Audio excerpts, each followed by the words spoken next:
Yo, yo, yo.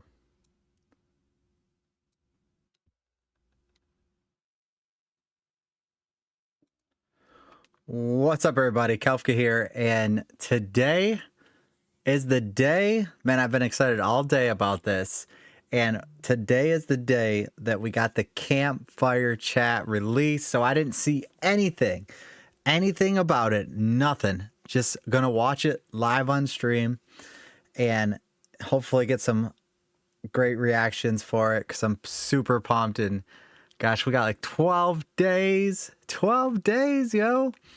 All right, so before we start the video, I'm going to take some notes around the campfire. So I'll probably have a link in the description of a shorter video. So you could watch the shorter video of like just a quick recap.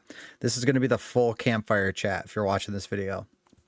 So I really hope the campfire chat talks about a couple things, and I'm going to check these off and we'll talk about it at the end. I hope they talk about veiled crystals. We did notice that the veiled crystal problem is going to be existing if they don't change the way the veiled crystals are proportioned in terms of crafting. So hopefully that happens. I'm hoping to hear about the seasonal theme. Really hoping to hear about the seasonal theme and some good things around that. Some more updates, what that is going to entail. I'm hoping to see some buffs and balances because we did see that, man, there's the barbarian is just killing it. Maybe the buffs would be more towards the game, like the actual game bosses and game events. So that would be cool. And then balances among classes. I'm hoping to see what they're gonna, if they changed anything for master crafting, also tempering, and see if there's any new tempering things that they're actually gonna show. So, and then the Helltides potions, I had some questions about that. And the last thing is just anything new, anything we haven't heard already. I'm excited to hear about that too. So no knowledge about this. We are gonna get it going, get it started, and listen for the next almost a little bit over an hour and a half. Just gonna sit back and relax, baby. It's been a long day, man. It has been a long day. All right, let's play this beast. Let's see what we got.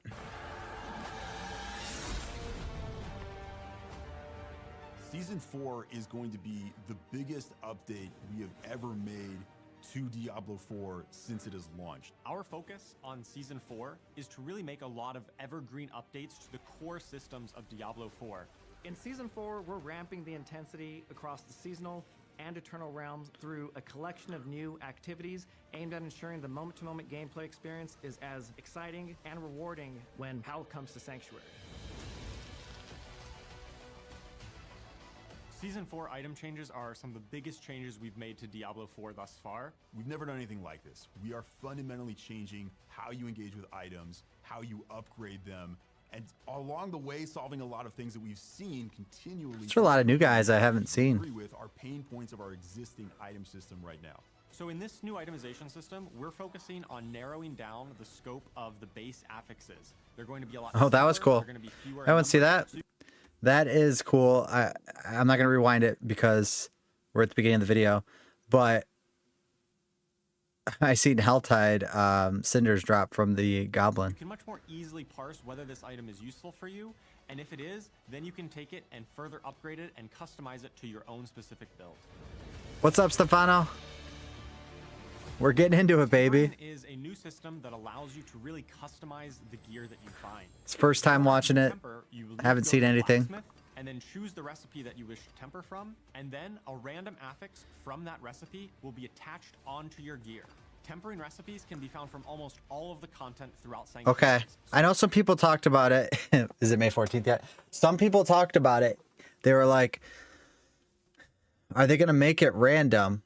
And it looks like it is still random. So they didn't change that. But did they change? What we asked for in tempering is we asked them to make less options in the tempering. So hopefully they have something there. You will actually be looking for tempering recipes that go directly with what you're envisioning. Maybe you're thinking, I'm going to play a frost sorceress. There are also going to be recipes that are more generic and maybe are just generally good for the sorceress, but you'll be able to choose which one you think is going to be most powerful with the build you're making for your class. We're making a pretty radical change to the Codex of Power in this season, based again on the feedback that has been coming from our players. Now, every single legendary in the game will be entered Thank into your God. Codex of Power. This is like so that the- you can continually imprint this the might be the possible best version change. of that legendary onto your gear. So going forward, there will no longer be carrying around all. We've of been these asking for this since aspects of the season 1. story. It's all going to be in the Codex of Power. I like the animation they're doing here. So part of the final system that we have is going to be greater affixes. What's a greater affix? Well, we want to keep it Affix. compelling that there are some drops that are even better than the others when you're trying to get the perfect build at endgame. Oh, they put a star. Because of this, in World Tier That's what 4, they changed it to. World Tier 4, when an ancestral legendary item drops, there's a chance the affixes on it can roll as greater affixes. These will roll with bigger values that are normally available for that affix. Greater affixes are fairly rare, but they're not impossible to find. While leveling up, you're going to be able to find upgrades much more easily with this new system. Another part of itemization is going to be masterworking. Now, this is something really intended for that very high end game, again, World Tier 4. This is where a player is going to take an item, already has the affix. I don't want to celebrate Cinco de Mayo. I want to celebrate May 14th de Mayo. I love it. Even higher values on them. What's up, Masterworking Brandon? really starts at level 100. Once you've I haven't already checked this out yet, so found some of the I'm best hoping to hear items, these you're going to be able to what we test your did for them build in the against PTR. enemies of the pit. The pit is a new endgame system that has been added in this season that is going to challenge players that feel that they have largely maximized their build. By pushing into more difficult tiers of the pit, you're going to be able to unlock rarer crafting materials to masterwork your gear even further. You're going to have to play some of the hardest content in the game, but once you do, if you're successful, you can go and make those. Oh, we gonna be affixes successful, baby. Success is my middle name, baby. Let's freaking go. In Season 4, we're ramping the intensity of the Hell Tides through the inclusion of a variety of new activities, the first of which is a doubling down and rise of the cultists' presence throughout the tide. You're going to be running through the Hell Tide, seeing the cultists just conjuring up swarms and swarms of demons, adding to that sense of manic and chaos that, you know, they're pretty well known for. The other archetype that we're adding is the presence of the Doomsayers, who were unfortunate enough to be caught out in the tide and basically just lost Let's their freaking minds go. to all of the mania going on around them. And lastly, rounding Wait, out level the 300? are just the inclusion of the Iron Wolves. They're finally joining the fight. They could no longer stand. I don't know on the anything about that. sidelines, seeing the Hell Tides and Hell's forces intensify their assault on Sanctuary. As Season 4 players engage and progress through the Call of the Wolves seasonal activity, they'll earn honor with the Iron Wolves, unlocking access to a vast assortment of rewards to accompany and empower your Season 4 journeys. In the updated Helltide, Okay. stay alive long enough, they'll be paid a visit by the Hellborn, former heroes of Sanctuary who have aligned with the forces of Hell to attack the allies they once aligned Okay. with. Players who are able to take down the Hellborn will be acquiring the materials they need to engage with the new premier Helltide activity, the Accursed Rituals. Located in the Helltide, these Accursed Rituals are pretty much just botched rituals from the cultists that players will be kickstarting for themselves, drawing the attention of all the nearby Helltide monsters in this kind of all-out battle. One of my favorite themes for these ambushes is the Hellworm. It's literally a giant hell slug beast that emerges from the ground and it spews out a whole bunch of mobs at you. If you're able to survive That is pretty you'll cool. be paid a visit from the Blood Maiden, our brand new Helltide mini-boss and one of the ultimate challenges in the new experience.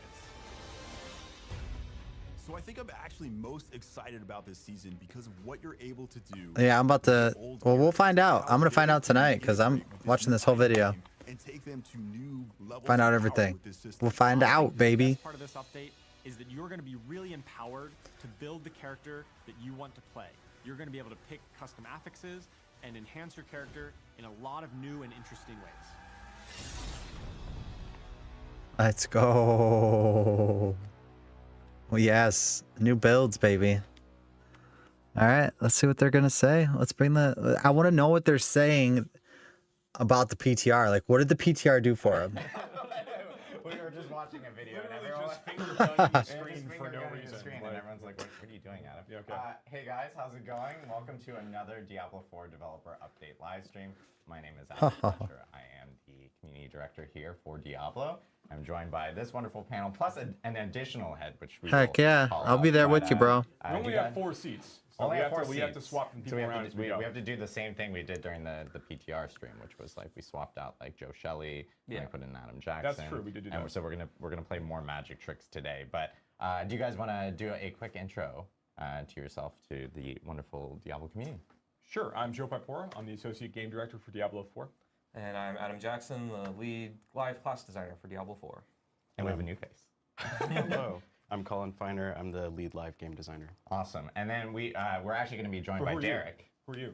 Oh, well, I already introduced myself. Oh, you sorry. just missed it because I'm already screwing this up, I everybody. know, terrible. It's my first But we actually have Derek who will be joining us as well. Derek, you just saw in the video prior talking about season 4. He'll be swapping in to talk a little bit more about Hell Tides later in this. But big stream here. We have season 4 coming up. As you guys saw earlier this week, it is Loot Reborn. Finally. Season 4.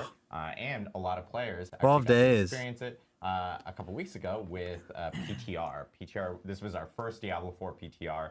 It was a massive undertaking from the team here, but it was really, really great to have players. Let's jump go, early, Stefano. That's what I'm check out talking about. Season 4 and all the changes, and actually provide feedback. And so we have a lot to cover today, based off of feedback that we received. That's what I from want to hear. players, I want to hear the feedback from the PTR itself. players. So, but Joe, I know you wanted to jump into kind of talking a little bit more about season 4, how PTR went, before we jump into all the changes. Yeah, happy to. So, okay, so last time we were on stream, we were actually talking about a lot of the changes that players are going to get a chance to check out on the PTR. So we think that went really, really well. It was even just having the week of time for players to like just jump in and just crush through all of the content, check out all of the new features, and get a lot of feedback, find a lot of bugs on the way as well. Was again super valuable. It's been really, really great for the team. You'll take a lot of these. I know it is gonna be a long 12 days. Look at the tuning variety of features and really make sure that we've got the best version of the season 4 experience ready when we get into the launch state. So in terms of like our big takeaways, first of all, really, really valuable across the board.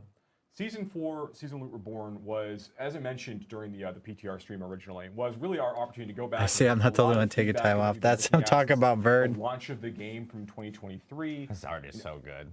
I do love the key art for this. This key art for Season 3 was awesome as well. Awesome. Yeah. So so looking back at the thanks for disrupting my flow. Sorry. I'm sorry. David art is amazing. So yeah, looking back at the launch of the product in 2023, we've been getting a lot of really good feedback. You remember back in Season 2, Season of Blood, we made a big change to like vulnerable damage and like the multiplicative damage that comes along with it.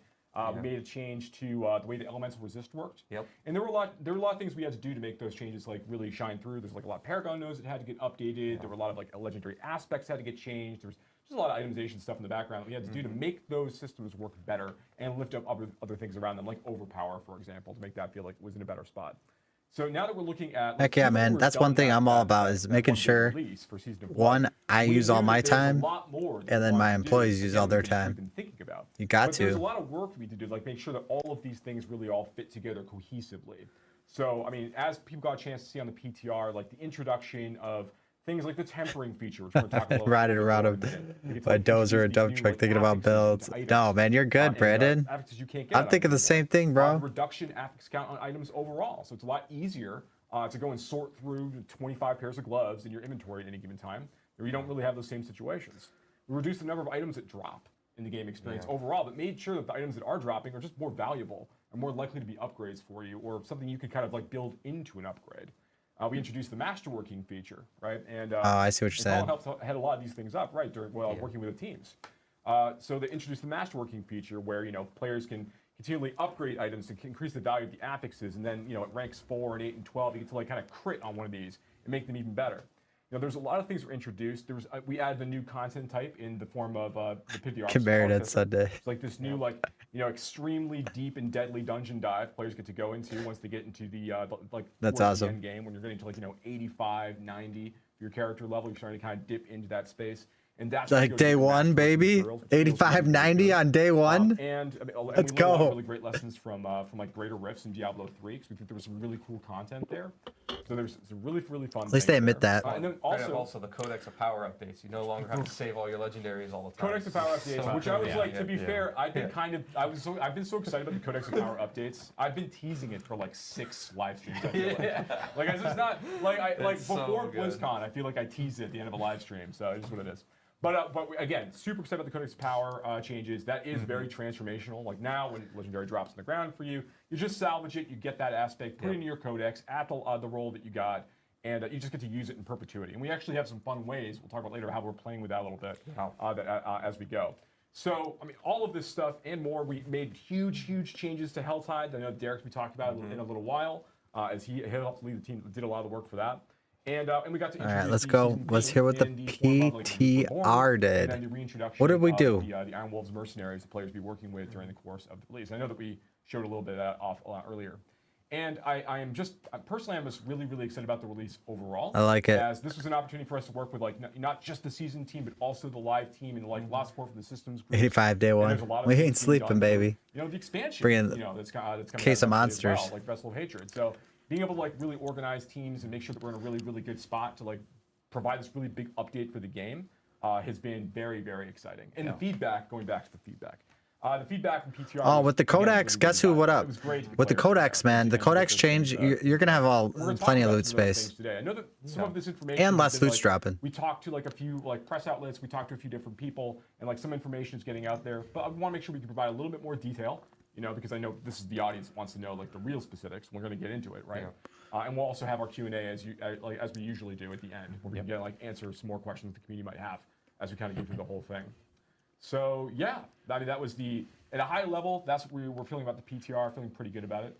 I'm happy to maybe jump into itemization, or how do you want to go? Yeah, I think the first thing we probably want to talk about is the itemization changes that are in season 4 that people experience, which includes the tempering, the masterworking stuff that changed in season 4, and of course all the feedback that we got from both tempering, masterworking, and what we are planning on doing based off of that PTR feedback for the launch of season 4. we have quite a few updates. Yeah, So. lots. Quite a few updates. sure. That's what I'm talking about. That's So why I we guess let's just start PTR'd off it. then with high-level itemization. That's why we Let's go PTR'd back it. to some of the goals that we had when we started down on this. Started some of the work for season 4.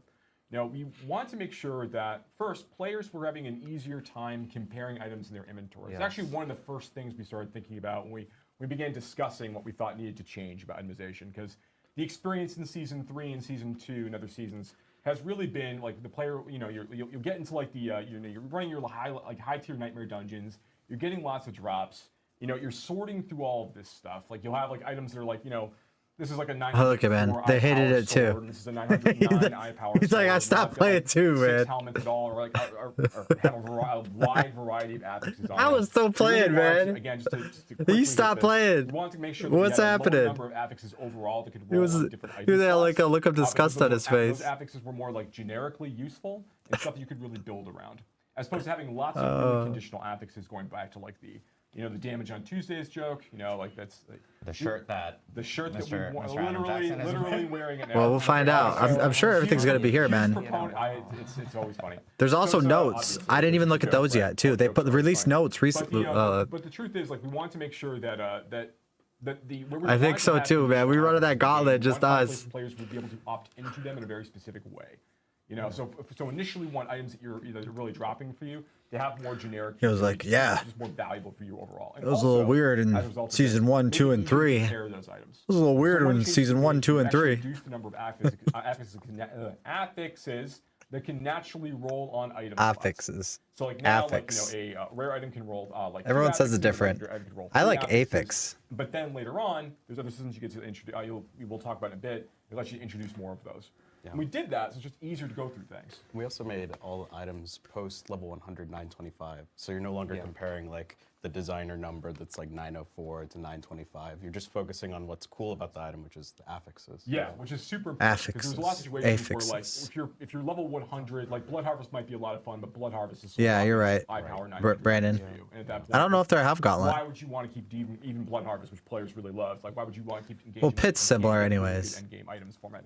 So now when you're like It'll be at fun. level 100 and you're playing in Helltide, or if you're going through Nightmare Dungeons at like a regular, like a slightly lower tier, and you're fighting level 100 monsters or higher, you're always getting high power 925 items. They might not all have all exactly the stats or exactly the roles that you want, but you're always getting. Besides what you can Glyphic actually XP, is there any officially use. reason to do A lot of 9 things feel or like level tier 100? gambling, right? Like now, Tier 100? gambling is actually a really great source for targeting item slot because all of those are 925. Ah, That's right. So like the orbals you'd be sitting on, where you go and you just churn through a whole bunch of these at once. They didn't have as much generic value. Now they're a lot better because you really can just like, Okay. say, I am That's a looking note. for That's a note, I'm y'all. looking for a ring, and you That's can a just go note. roll, 10 high power. Gotta write a note 925 down. in a row, and you're and you have stuff Obols to play now with at that point. give 925 So yeah, item some of the, like, the level high-level changes we wanted to make with items with regards at to like making level it easy to 100, these things. which Codex hits a lot like a lot of the greater inventory concerns that we'd have affix gems in previous seasons. can we didn't have as many of them be clogging up on the inventory those as well. items. So that was we thought That's that was good. really, really good stuff.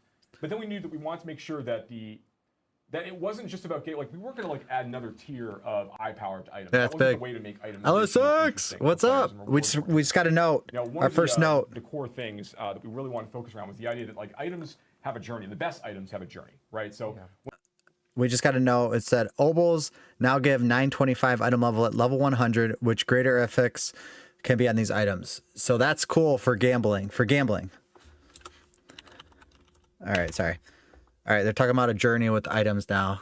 They're talking about a journey with items. They just recapped basically. I don't know if you've already watched the LSX, but they just recapped the basic stuff. They didn't really get into anything else besides that. when you get a really good item, it's about what the potential of that item is. What you can do with potentially it to make brick it. really superior, right? Yeah, definitely. And that's sort of to jump into tempering. Okay, one of the yeah, first jump in. features we Let's had go. In terms of taking your item on a journey was this idea that we wanted hundreds of different affixes, and each one spoke differently to a build. We wanted you to be able Hundreds? to play sort of, Hundreds? whatever class fantasy or build fantasy you had in mind and manifest that through customization of your items. So we actually have some video, I think, of what the tempering feature looks like. And We know what it talk looks through like, some of the but updates we've made from the PTR. it's okay. So here you have, we're adding an offensive affix to the item. Okay, I see It's 4. gonna land on increased 4. corpse explosion damage. It's like, yeah, that's pretty cool, especially if you really like Whoa, corpse explosion. that only costs 7. We've added a skip button so you can skip through the flow if you really want to blast through this. We also have a result screen now that shows you exactly What level is this affix guy, it landed on 75? and what the roll range was. And then we have some more exciting affixes that you're going to see here. For example, chance to cast Bone Spear. Well, we know that. projectile That splice only on said items. 7. It's your favorite because Oh, of yes. all the Oh, we were talking about balance Codex. bump I think drop. that's Don't say it cheaper. like that. Everyone loves So projectiles. great. It is cool though It to is pretty see cool. like being able to like But, oh, Derek is here. So yeah, we did our swap. But Joe's still gonna That be only here said off, 7. off screen. We just want to make sure that Derek Veil here crystals. is here. Derek is our lead seasons designer. So he'll be talking a little bit more about Helltides later. Sorry to interject. Okay. Go ahead, Joe. Now I'm off screen. So yeah, I think one of the really cool things about the tempering system in general is that like the manuals that we're introducing initially are just like the beginning of what we can do with tempering. There's opportunities to make like really weird and interesting new affixes to come forward to the player that we can introduce in seasons or in other updates. So it's something we can really extend and do some really neat stuff with. Yeah, we absolutely plan to build on it in the future. Yep. Awesome. Yeah, so a bunch of improvements to tempering Yeah. overall. And a lot of these, again, these improvements in tempering from the skip animations to the previews and stuff like that players will see were based off of feedback that we actually got from PTR. And so, again, huge shout out to the community for providing all that feedback for us so that we can actually get that in before the launch of Season 4. So, but with tempering, we also have Masterworking, which is another let's see what they did here. in Season 4 and permanently within Diablo 4 itself. So talk us through a little bit about what Masterworking Yeah, is, let us and know, of man. course the changes as well that we're going to be seeing based off of PTR feedback. Sure, yeah. So, the next step in your item's journey is to really take it to new heights. You've customized it, you found some base affixes you're really into, and we wanted to give you a way to essentially take some of these affixes to new levels. So you think about helms and CDR or cooldown reduction, or for example, that chance to replicate, your bone spear. We want you to be able to really juice those stats. So I think we have a video here of what that looks like.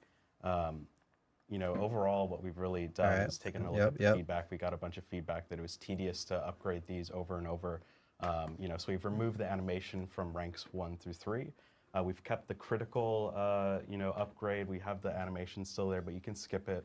Again, sort of in the spirit of blasting across everything that we do. So you can do that very quickly.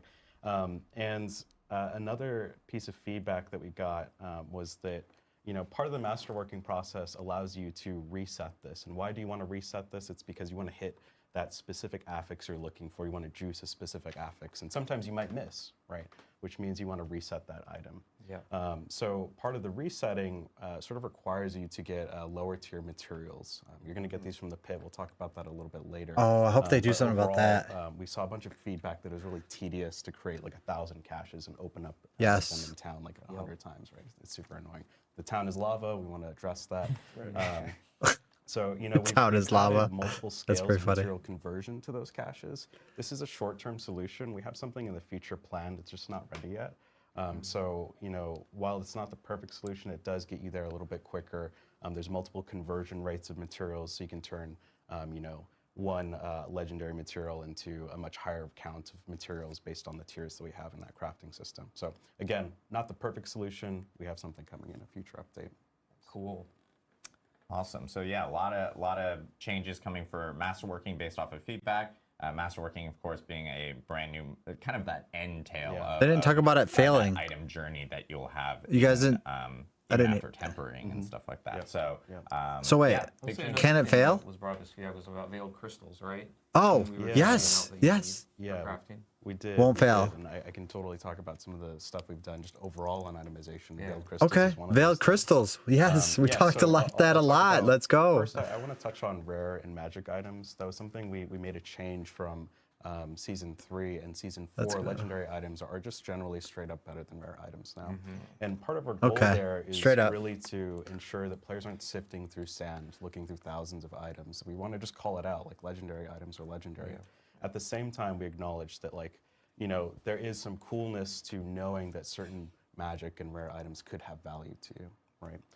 We don't have anything for Season 4 yet. but the Wait, design could you team is expand on definitely that? talking about Like, ways why that we would can there be bring any this story value in back it? in a way that doesn't LSX, diminish why our would there be any overall value? goal of trying to reduce that sort of sifting through sand feeling, Yeah. right? So in the meantime, they can be salvaged. They still have a use in the end game. But we heard a ton of feedback, to your point, Adam, on the veiled crystals. It's just such a bottleneck, and it's like, God damn it, I have to pick a bunch of yellow items up to do any of the cool crafting features. What the hell, Blizzard? That's an actual player quote too. Yeah.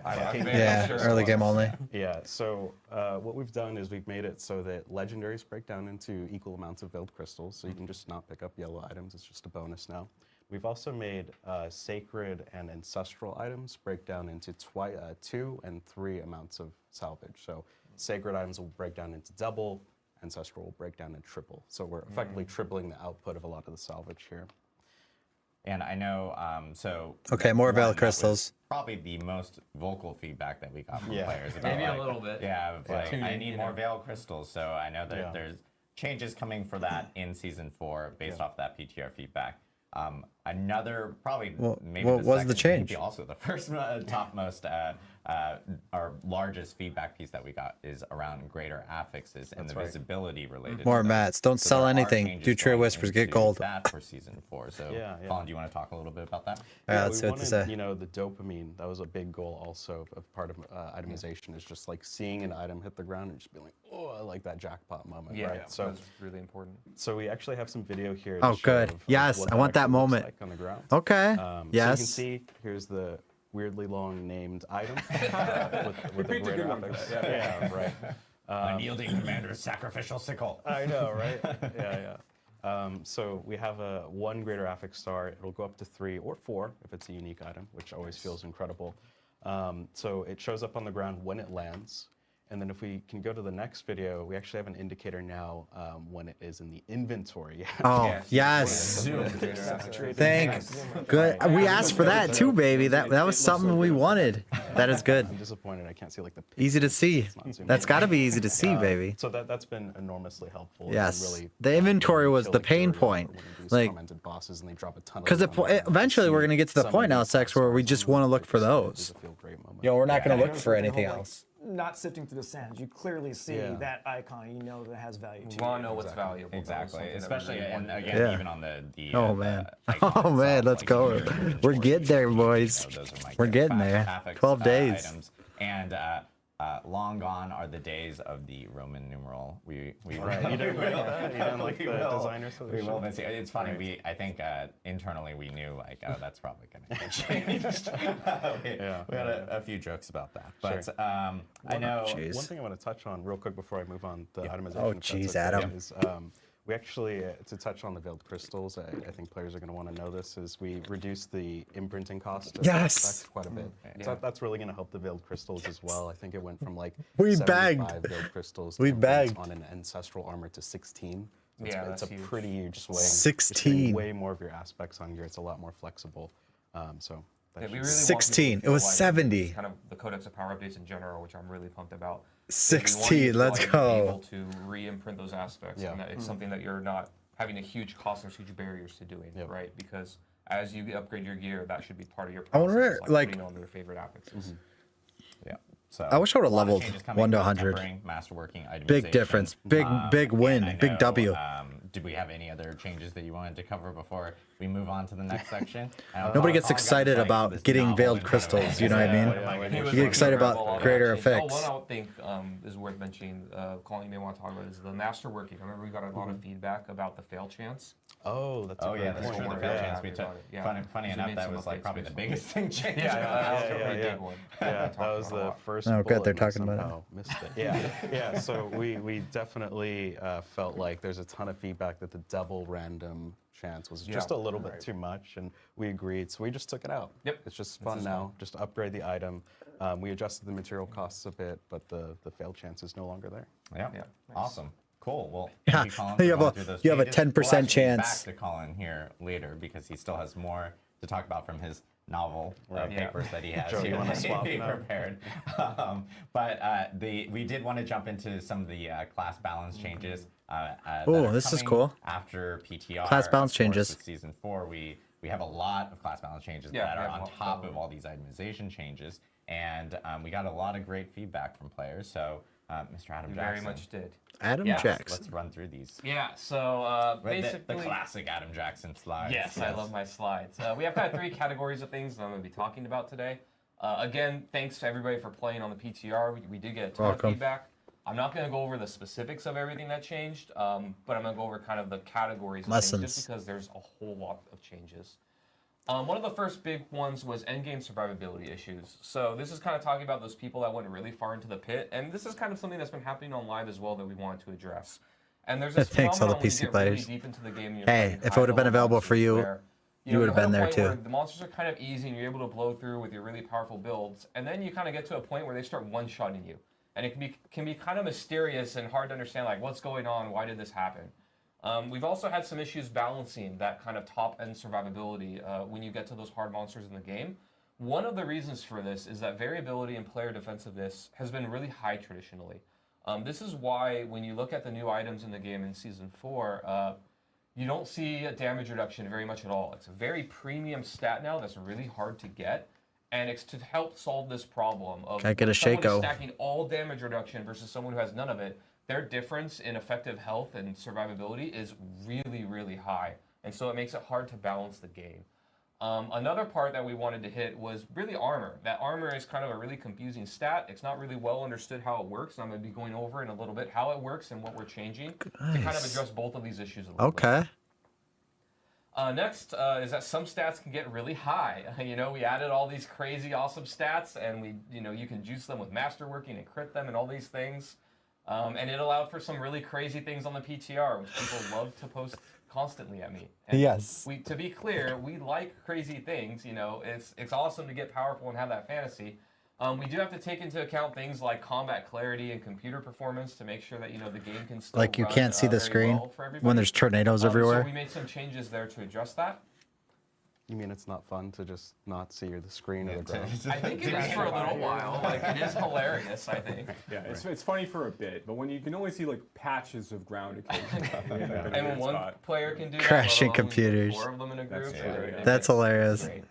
And last but not least, balance changes and bug fixes. I'll be going over some of them, but there's way more than what I'm covering right now today. But just know, like, we took a lot of feedback on balance, a lot of feedback on bugs. There were a lot of them that were reported, and we acted on a lot of them, and I'll give an example of some that we did. All right, so let's go into armor. So, brief history lesson or description of how armor works today. This is like when you log in, how armor is functioning. It's your stat for physical damage mitigation. So you know how you have your elemental resistance that caps at 75 and then can get pushed up a little bit. Armor reduces your physical resistance up to a cap of 85%. It can't go higher than that. That's the number.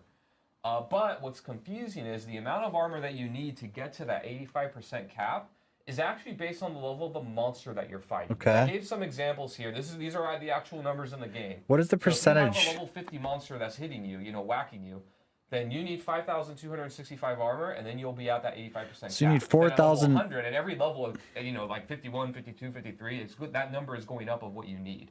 And at level 100, it's about 9,230, and then at level 150 monster, it gets close to 13,000, right?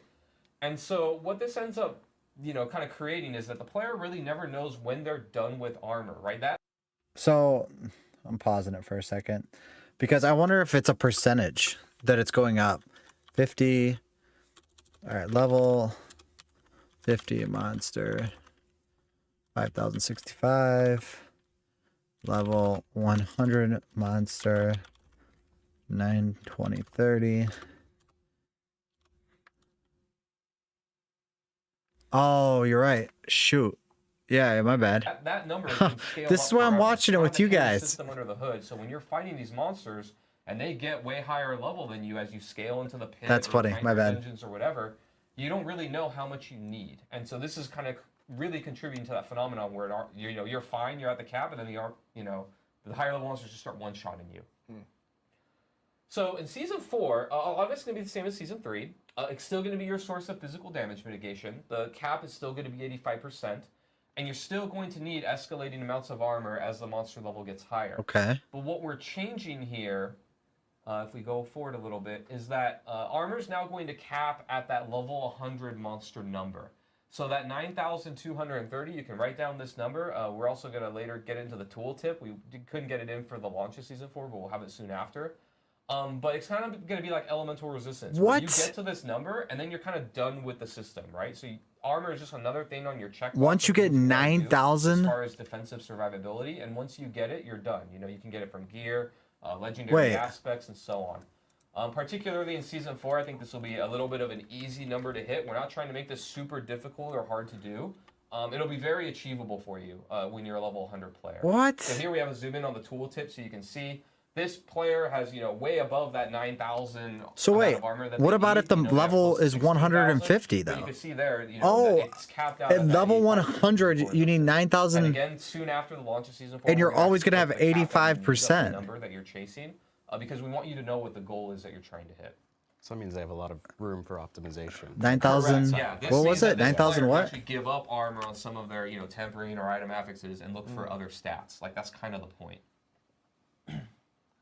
So next, stat caps. So now that we've introduced a lot of ways 9,000 to get really what? high amounts of 9,200? stats in the game, we want to kind of control for visual clarity, what a player can put onto their screen.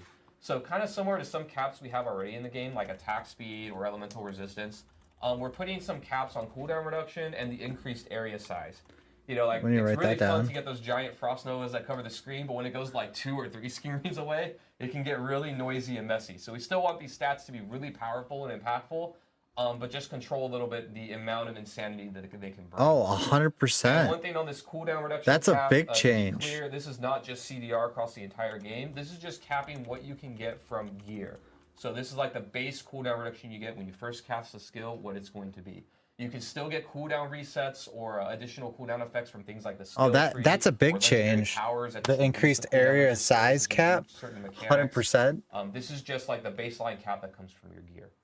No, I'm talking We about looked the at cap size. area effect Like, too. We tested I it was on Frost. Nova, and we are like pretty meticulous on what that cap should be, and it was still massive. No, like, it's 100%, huge. Yeah. When I say like a Yeah, I regular was cap, Frost you're Nova in the still whole gonna get screen. to I was insanity when it comes to what's on your screen. It's still going to be awesome. So you can see here, this is just showing you. Yeah, I what was the Frost tooltip Nova in the whole looks like now. screen. So we're going to be showing you, as a player, what those caps are, so you know when you're evaluating your gear and on your tooltips. What it Okay, you is. could actually see it. Good. And then same thing here. You can see here, like the Dust Fire Devil. effect size bonus. It caps at 100%. Okay. Next, balance updates. So again, like I mentioned before, we made a lot of balance changes based on feedback. Again, thank you for playing and giving us all that feedback. I'm going to go over some of the things. One of the bigger categories of things was, again, like I mentioned, those changes due to combat readability and balancing player power. Oh, there's A few examples here of things that we're reducing are like the amount of dust levels that can be on your screen, and fractured winter glass, one of my new favorite uniques we're bringing in. The amount of frozen orbs that could span the screen is going to be reduced a bit, so I want to prepare you all for that. Again, to be clear, you're still going to spawn a whole lot. It's just not going to be like insane amounts where you can't see things anymore. They're still going to be very powerful. I'm even going to show a video a little bit later of kind of the difference of PTR to what's going to ship in the game. that's good. Some other things though that we're doing, Fortify. We wanted to increase the amount of damage reduction that you get. This is just Fortify across the board, the base mechanic. That DR is going from 10 to 15%. And this is Yeah, it because is a good before, thing. when it was at 10%, It is. we had to take into account that players could get damage Yeah, reduction I from many agree. different sources throughout the game. That's Now good that about it's more Fortify. merit, more Fortify premium, is getting we can actually buffed. make this That- mechanic in Fortify's the gonna be game a little good. bit more impactful and feel like you're a tankier player for opting into this, these kinds of builds. We also made a lot of tempering affix updates. I'm not going to go into detail them, but just know like what you saw in PTR and what's going to ship. You're going to see a lot of improvements, a lot of balance changes. Heck yeah. Even some shuffling around of the affixes to make them in ways that make more sense based on feedback.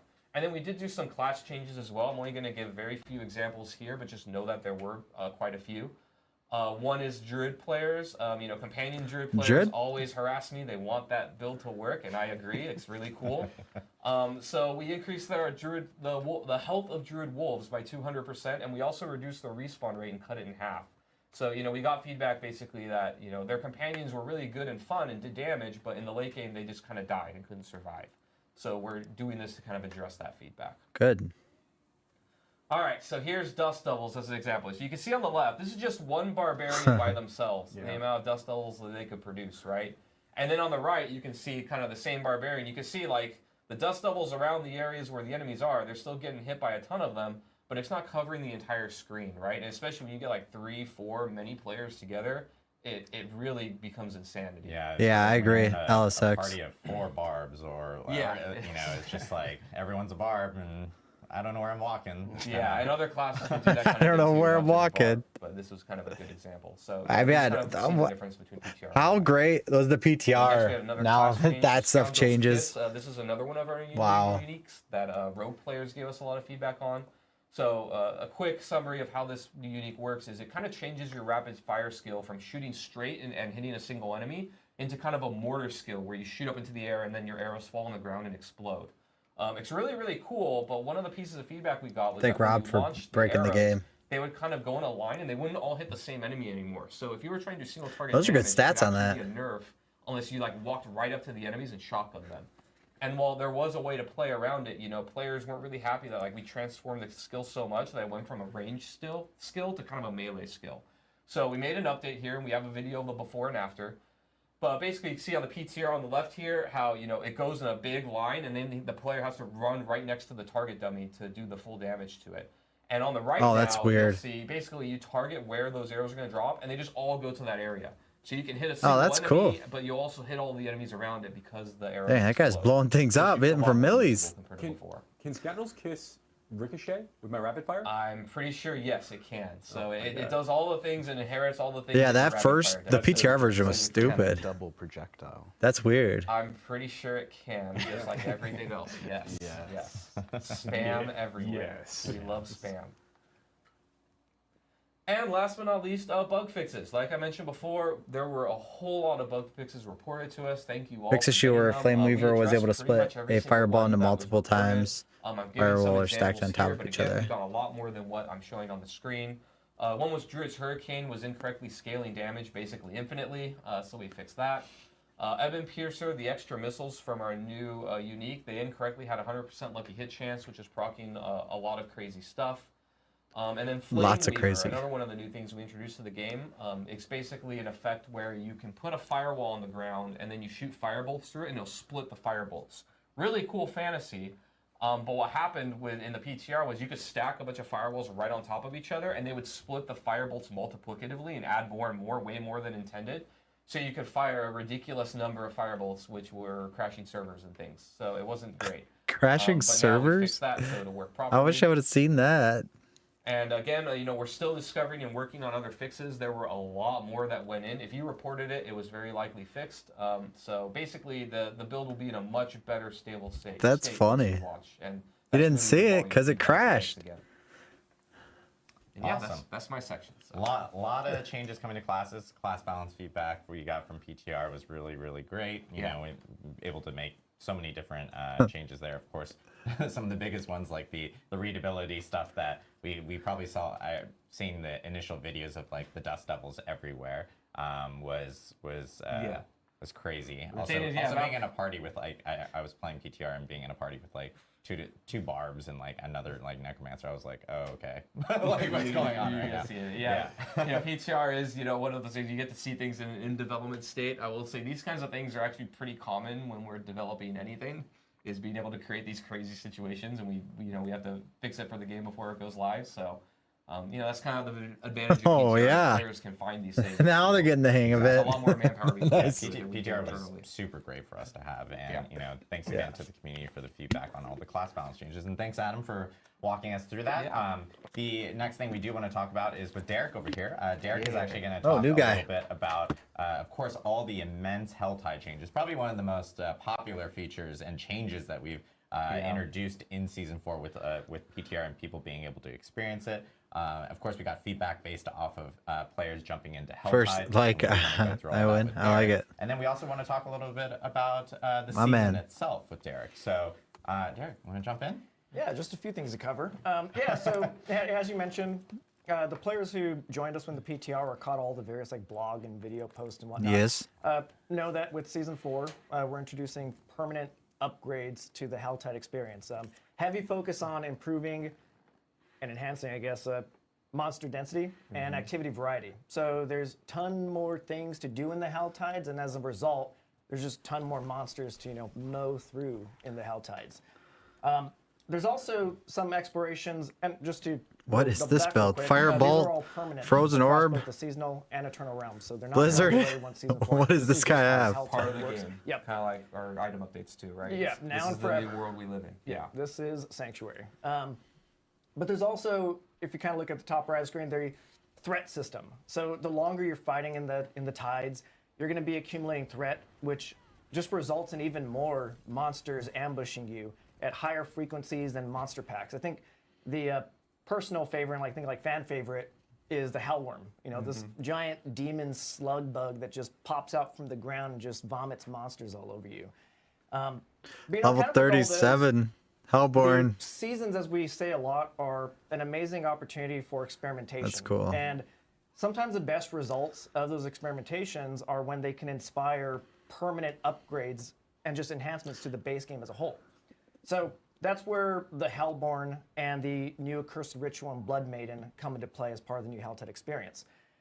Yeah, look at those. Those look rad. That's so cool. So the Hellborn, as That is our so Season cool. 2 players might recall, That is so cool. we introduced the Bloodseekers. And those were really cool monsters based on class archetypes. So you're kind of like fighting vampiric shadow versions of yourself.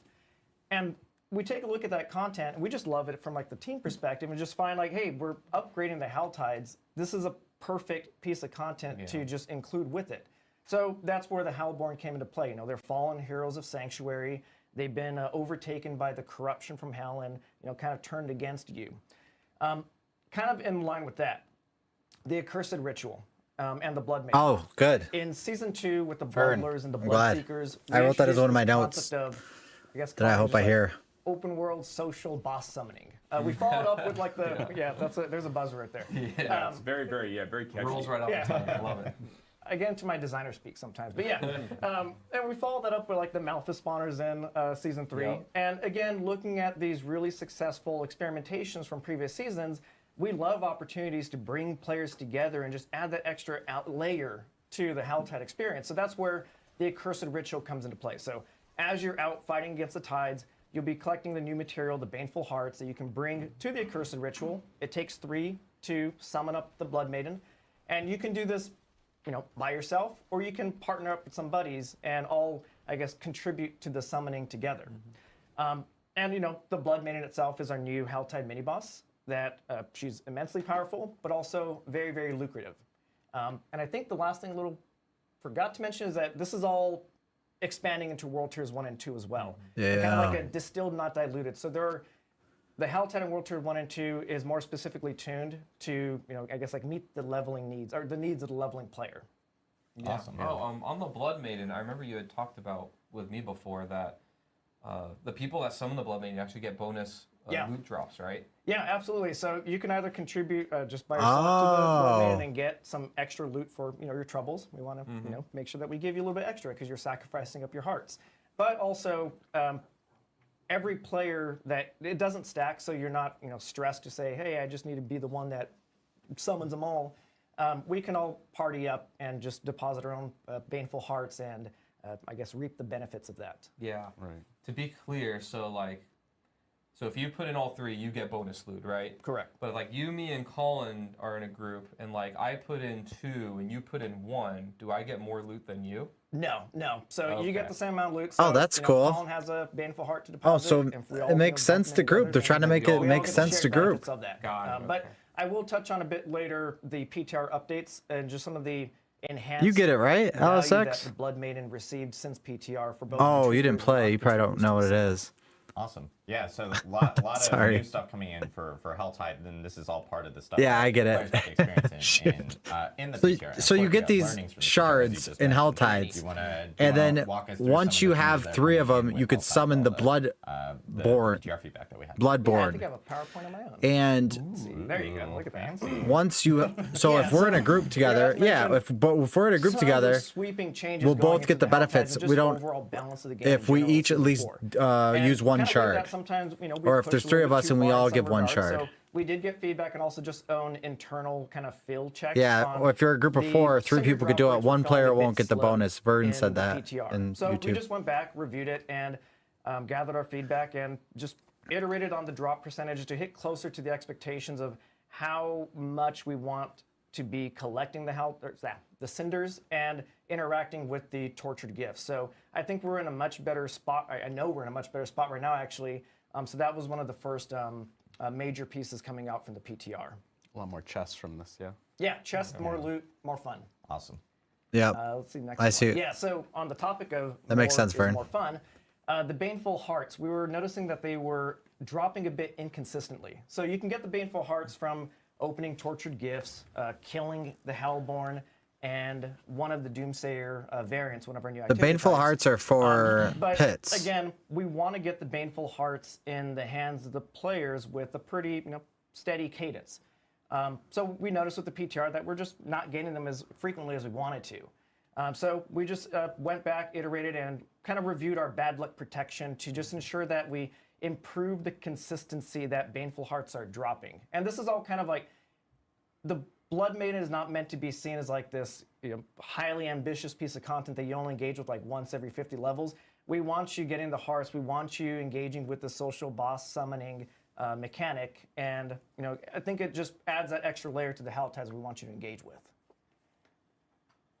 And on the topic of the Blood Maiden, overall, like we touched on earlier, the Blood Maiden is just seeing some overall rewards improvements. So as noticed, or as mentioned before, if you contribute to the summon of the Blood Maiden, you receive a bonus reward. But one of the things was that you couldn't really tell. There is a little icon that appears like where your buff bar, but the effects of that was largely unnoticed from both the team and actually just the PTR players themselves. So again, taking this opportunity to just review the overall value of the Blood Maiden for contributors and non-contributors alike. Because again, we wanted to make sure that she has a clear role in the Helltide experience. So again, overall, Blood Maiden is just overall more valuable. You know, There with you this, go. we're dropping things like Legendaries, Forgotten Soul, Lord Zermats. and a percent chance for contributors at World Tier at the end of World Tiers to you know, get some in-game boss materials. I as like well. that. Yeah, so this is now like Helltides are gonna an be good. additional opportunity for players to get additional of the boss Yeah. mats for the boss ladders. Yeah. Boss mats from which, Helltide, you yeah. know, we've heard a lot about how players were like, hey, we only really have one kind of method to get them, and we wanted to expand that and bring that into a good, more avenues, so players didn't have to just kind of good be note. like tunneled off into one area to get like specific boss mats, which is cool. Yeah, variety is the spice of life. Yes. I like that the contribution encourages you to actually use these. In Season 2, I just chain summon the boss over and over and over, and there would be this awkward dance where someone would show up, and it's like, I know Waiting. you have Yeah, the waiting game. Like, use who's gonna do it? your material. Now everyone will It's want to really use their also material. important, Yeah, that's funny. The nuance. Season is of the that- Helltide, Nuance is Vern. honestly lost pretty frequently when we're talking about like drops for different kinds of creatures in different sorts of situations like this. Like Treasure Goblin. We talked about Treasure Goblin a while ago, a few seasons ago, and I remember I put a poll out on. Remember when on Treasure X. Goblin dropped like nothing? So Treasure Goblin in Season 1 dropped like nothing. I put a poll out basically asking Oh my what they gosh. believe the legendary drop rate of Treasure Goblins to be. And I had a whole bunch of options, and I think like 85% of the players were wrong. And because the drop rate at that time was 50%, players didn't feel it because they didn't see the Treasure Goblin enough to really notice that it was actually that high. So I think making sure that like we were like buffing up those moments where like if I have my contribution bonus a little bit higher, that helps make sure that that is felt. Yeah, absolutely. You know what's funny is Joe talking off screen, and we're all looking off, and people are just staring us stare into this random corner and stuff. You know what would be funny is if we like all The just actually Office. looked back there at Bale. We should have planned Every that. time, it's Yeah, like, every yeah, time. Joe. And then like Joe's turned into Bale. Oh. So literally coming out of the corner. wow. Oh, that's awkward. That wasn't part of the plan. I like the deep shadows. That's where he is.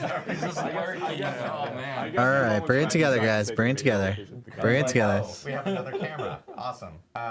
Cool. So, Ooh, a summoned lot of- Treasure lot of Goblin Helltide lair? that we have, That's coming interesting. into- Yeah, I to think the there's game. actually And one there's- more yeah, I'm slide. pretty sure we have one more. Yeah. So one thing that we've kind of covered a lot across like just tempering and just the masterwork and just the spirit of Season 4 in general, just like removing friction points and just keeping players in the flow, you know, the flow of fun. People want to really. blast. Yeah, absolutely. Yeah. So one of the Doomsayer variants, and again, like the Doomsayer's new activity type, it's kind of like a Kinder Egg surprise where you interact with them, they crackle and pop into something, a variety of things actually. So one of the variants that we had was the Chest of Doomsaying, where they would explode into a tortured gift that costs 50 cinders and gives you a whole lot of good stuff.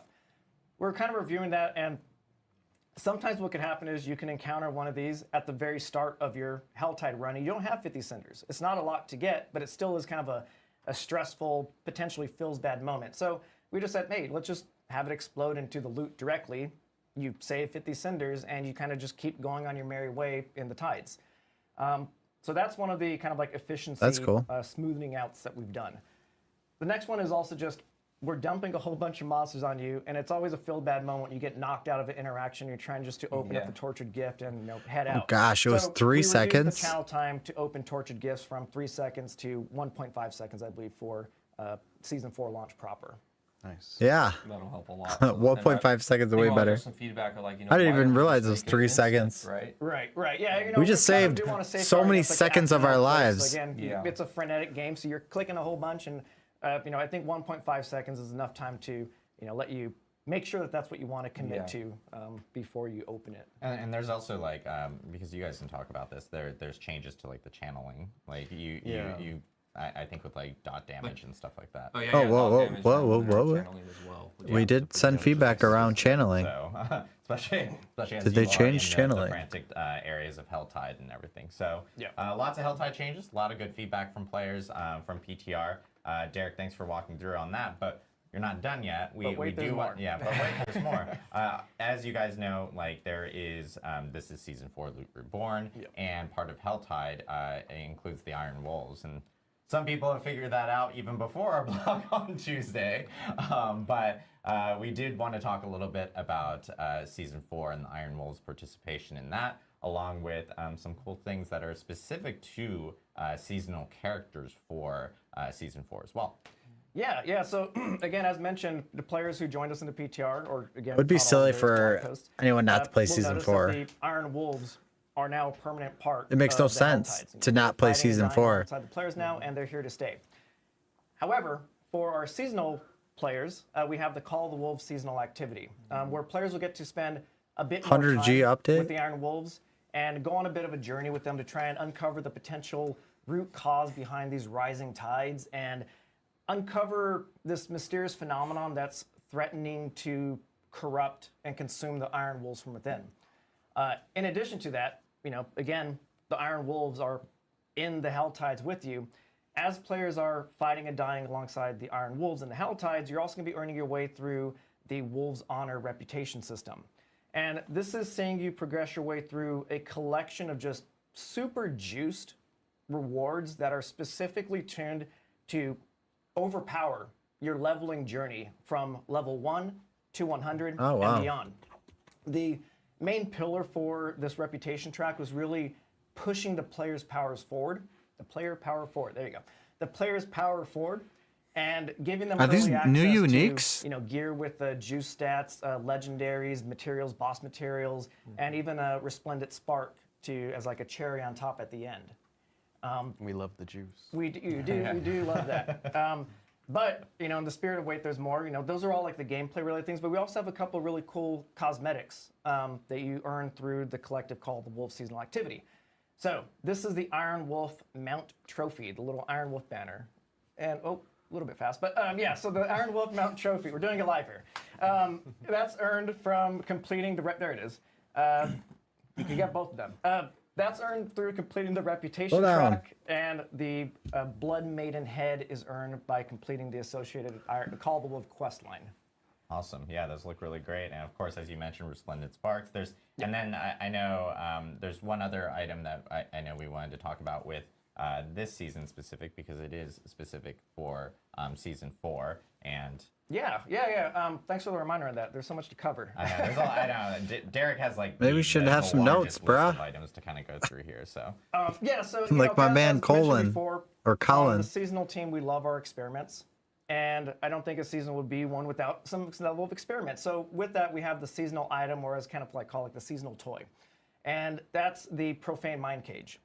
So there it is. So the Profane Mind Cage is pretty cool in the sense that it's a guaranteed drop from the Hellborn, and when you consume it, I kind of like to imagine you just like eating this demon brain.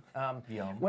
How long when does you it last? consume 60 minutes? For the next 60 minutes, the Helltide monsters are going to be boosted up to 10 levels, depending on the world tier that you consumed it in, and you're also going to be increasing their Aberrant Cinder drop rates. So, again, all tying this back to that leveling journey and like tempering and stuff, like this is a really fun item that lets you kind of put your build to a little bit more of a test in exchange for maximizing your Helltide efficiencies through, just one higher monster level means, more XP and stuff like that, and also just Aberrant Cinder drops too. Yeah. We also. go ahead. Oh, Go ahead, I was just Colin, gonna say we juiced the World Tier 2, 3, and 4 XP, so That's it ties super well. You can just get to blast to endgame very quickly now. Yep. Yeah, and with the Mind Cage itself, like, because everyone's probably going like, well, Dude, that's everyone stole the consumable. Like, how term do blast people end from up, like, Rax. getting additional one of those, or can you get more of those throughout the season and everything? Yeah, we want to be very generous with those. So one, they're a guaranteed drop from the Hellborn in World Tiers 3 and 4. But you can also use them in World Tiers 1 and 2, so if you want to like boost some level, alts and whatnot. You also get I think like a bucket of them through the Wolves Honor reputation. Like we crammed as many rewards as we could in there, so That's cool. they will be in steady stream. So don't, again, in the spirit of like use it, don't hoard it. Definitely experiment and have fun with this. Yeah, that's what it sounds like, Have LSX. fun. Yeah, so it's great. Like if you want a little bit more of a challenge, a little bit better rewards as well, you can of course use your Mind Cage, and that is exclusive for. Well, it's gonna be hard to get players like the in best this gear. season. So yeah, it's awesome to see. Yeah, that's what I'm saying, thank like, you, it's gonna Derek, be for hard to walking get- us through all the changes with Helltide, and of course some of the. It's gonna be hard to get greater effects on every piece. Iron Wolves, Maxed. of course, are very familiar. Especially the with uniques. Think about, like, the uniques is- Diablo 2, Act 3, We're gonna be you ru- can actually hire them as. Yeah, we're gonna have to run a lot. Your mercenaries. They are It's gonna be one of the more mercenary fun to options, run, so, though. you know, Like, a lot of people went with. You're actually like looking for Diablo something. 2 for the aura, but yes. You know what I mean? Cool. Like, Thank you so instead of much, just the uber Derek. unique. And of course, we still have more to talk about. We're actually going to go back to Colin, and Colin is going to talk us through a little bit about the pit. The pit is a brand new feature. All right, within let's hear what Season the changes 4, were and with is now pits. a permanent feature It has Summit's been in the Diablo pit. 4. Yeah, do you want to like give us a breakdown for people who may have not experienced the pit or may have not seen the stream beforehand, and then on top of that, tell us about all the improvements that we're doing to the pit based off of feedback. Yeah, so, something that players have asked for since we did a bunch of nerfs to the Nightmare Dungeons, if you recall, I forget what season it was, but we made tier 100 Nightmare Dungeons a lot easier so players could get through them. One of the big pieces of feedback we got was, okay, well, where's my measuring stick? The game is a power fantasy. It's about getting as much raw power as possible and just dominating, right? So if there's no place to push back, then everything's just a little bit too easy. So the Pit of the Artificer is our answer to that measuring. Yeah, stick. You're gonna be able to you push don't have very to deep into do the pit. level There's a lot of 200 pit levels. to We're get the best inspired gear by in the game. Abattoir of Zir, but to be very clear, Abattoir of Zir was a special case in that each tier jump was just like brutal. It was right? like exponential. Yeah, it was like ridiculously hard every single tier, and it's like, you could only get to 7, which isn't very heroic or powerful, right? So we've taken a lot of the learnings from Abattoir of Zir. The pit goes very deep. There's many more tiers. It's much more gradual, so you can start pushing into it and getting some of these masterworking material rewards. And the pit is all about, just blasting through monsters and the demons of hell, right? There's no negative modifiers. We're not CCing you a bunch. This is really just a test of how powerful your build is. So from the PTR, we actually got feedback that it was way too easy because we added a ton of power through tempering, through the Codex of Power. It's just much easier to get a lot of those aspects online. So we've taken a look, and we've moved some of the masterworking material tiers around. Previously, the tier 1 masterworking materials only came from 1 to 20. We've moved that up 10 tiers. So tier 1 will come from 1 to 29. Tier 2 will come from 30 to 59, and tier 3 will be 60 plus. And what that does is it just makes the journey feel a little bit more rewarding, right? Like we saw in the PTR that people just like within the first 2 hours just blasted through all of it because they're so powerful. So we've just adjusted some of the rates there. So you have to push a little bit deeper. You have to optimize your build a little bit more. So those armor caps are things to watch out for, right? Where if you're over the armor cap, it's just a straight optimization to start thinking about how you want to replace some of that armor. We think that feels pretty good. And overall, we've increased the health and damage, or sorry, I should say, increased the health on all monsters post level 100, both in the pit and Nightmare Dungeons. So the enemies should be pushing back a little bit more, right? You care a little bit more about utility, defense, outside of just one-shotting everything, right? So it sort of tests you a lot more. So armor is capped because monsters only do so much damage, but don't feel very rewarding. But they the pit get doesn't feel harder super to kill. rewarding post that 60 tier when you're getting those top-end masterworking materials. So we've done 2 major changes. One is we've added obols that scale with both of these tiers. So everything past tier 46 in Nightmare Dungeons and everything past tier 1 in the pit. Actually, it just always gives you obols.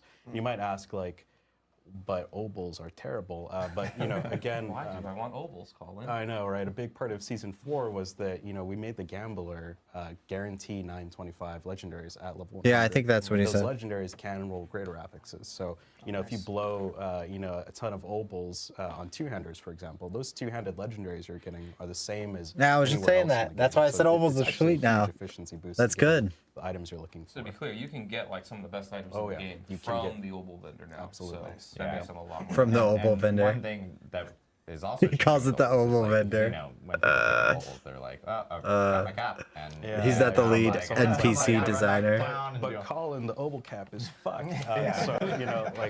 We've increased the obol cap substantially. So Oh, the yeah. amount of obols you get now is 2,500. You can hold up to. Oh, yeah. So It's you the just, shady dealer. Go to the gambler and be like, give me everything. Nobody knows the Just do name of it. A couple of times. So get your obols and hit the tables. Pretty Yeah, much. yeah, exactly. And the items are incredible. And just to like double down this for a second too, like one of the things that we also did as part of this, like when you use the enchanting feature in Diablo 4, you can't actually enchant off of an affix into a greater affix. That's right. Yes. So when a good item drops for you in the base game, you can't try to like roll for greater affixes off the enchanting system. Yeah. It's good for getting you to a stat you really need in a situation where an item didn't get you what you wanted. Yeah. But now with the obols vendor, Yeah, those items unfortunately, not only are they enchanting's not really 5, important they have a chance now. to be legendary, of course, like the obols vendor always has. But you also have a chance to get greater affixes That's right. off those gambled Yeah. items. Yeah. So if you're looking for a particular pair of gloves, if you're looking for a particular helmet, and you're saying, I really want a greater affix version of cooldown reduction on my helmet. right? Like now it's like, okay, cool. I'm going to take my 2,000 obols. I'm going to go to the vendor. I'm just going to gamble, and try to get that one helmet. Yeah. Like now I have a chance to really do that. And this is And a way for you'll me to, see like, it in your inventory get because more there's a big drops star on it. and such. You can just delete everything else. They're giving you more choice when you get out of a pit run. I think it's very, very valuable. It's gonna feel way better. Yeah. Absolutely. Yeah, and another change we made was to Glyph XP. We got a bunch of feedback. Yes. That's Let's see what this is. Nightmare Dungeon. So we've increased the Glyph XP by 25%. Another glyph level. experience. We've also scaled the amount of rune shards, which is the pit Wow. currency to get into the pit, with Nightmare Dungeon. So you can create sort of a positive feedback loop if you're really strong, you're really powerful, you're hitting those tier 100s in the Nightmare Dungeons, you're getting tons of pit keys that you can then translate into the pit and just get lots of Oh, that's sweet. The pit keys will come from the Nightmare So, Dungeons. right, a lot of feedback from That's good. Nightmare Dungeons. People were saying like, hey, are we planning on making any changes to that Glyph XP? And Yep. so there are sure some, did.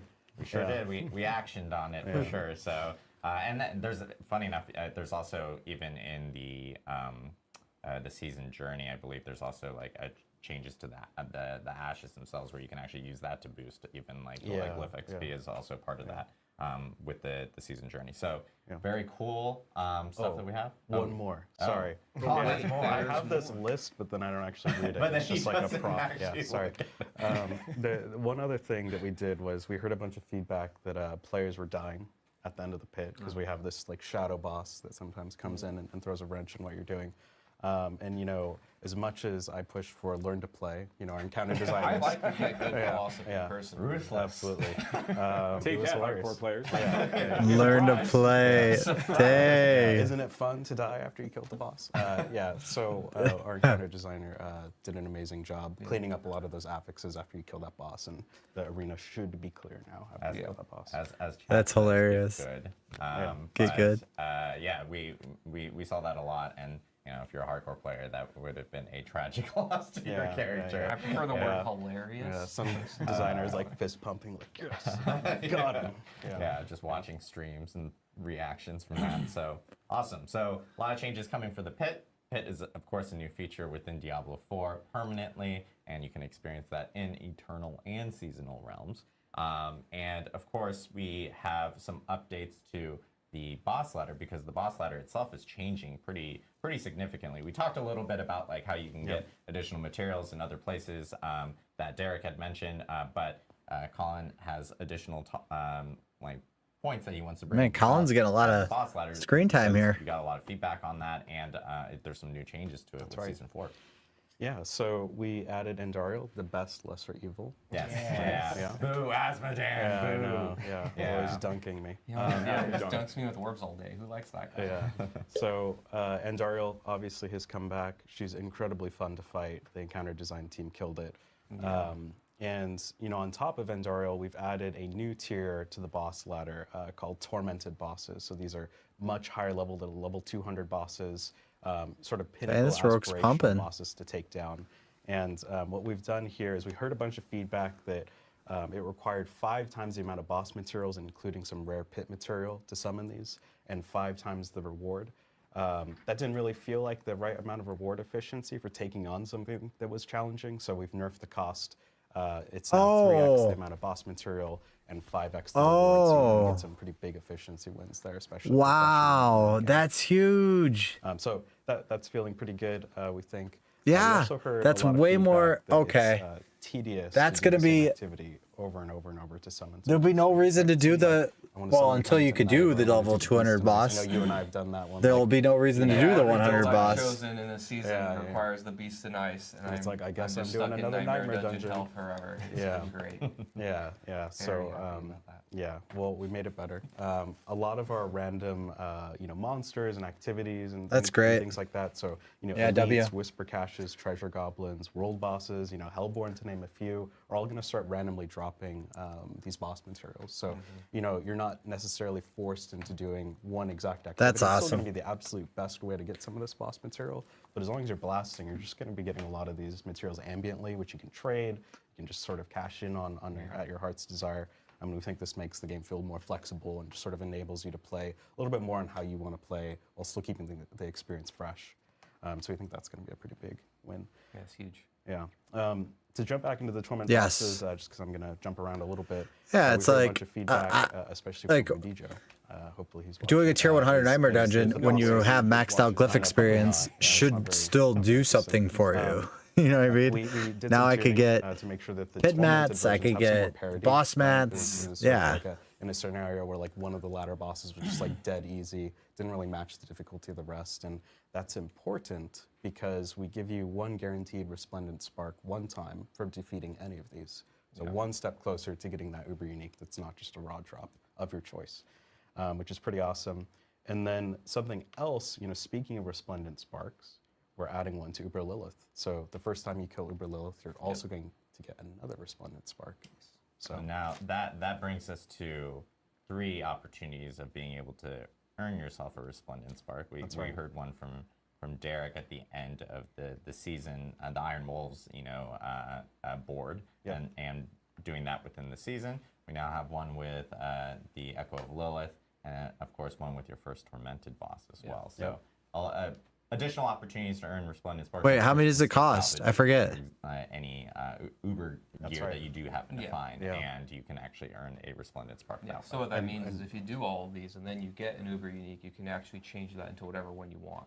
Oh, it's 4. And then something Sport. else, you know, on the Uber uniques is that I'm just laughing because I didn't realize this, but chat's calling out with our tooltip that we showed.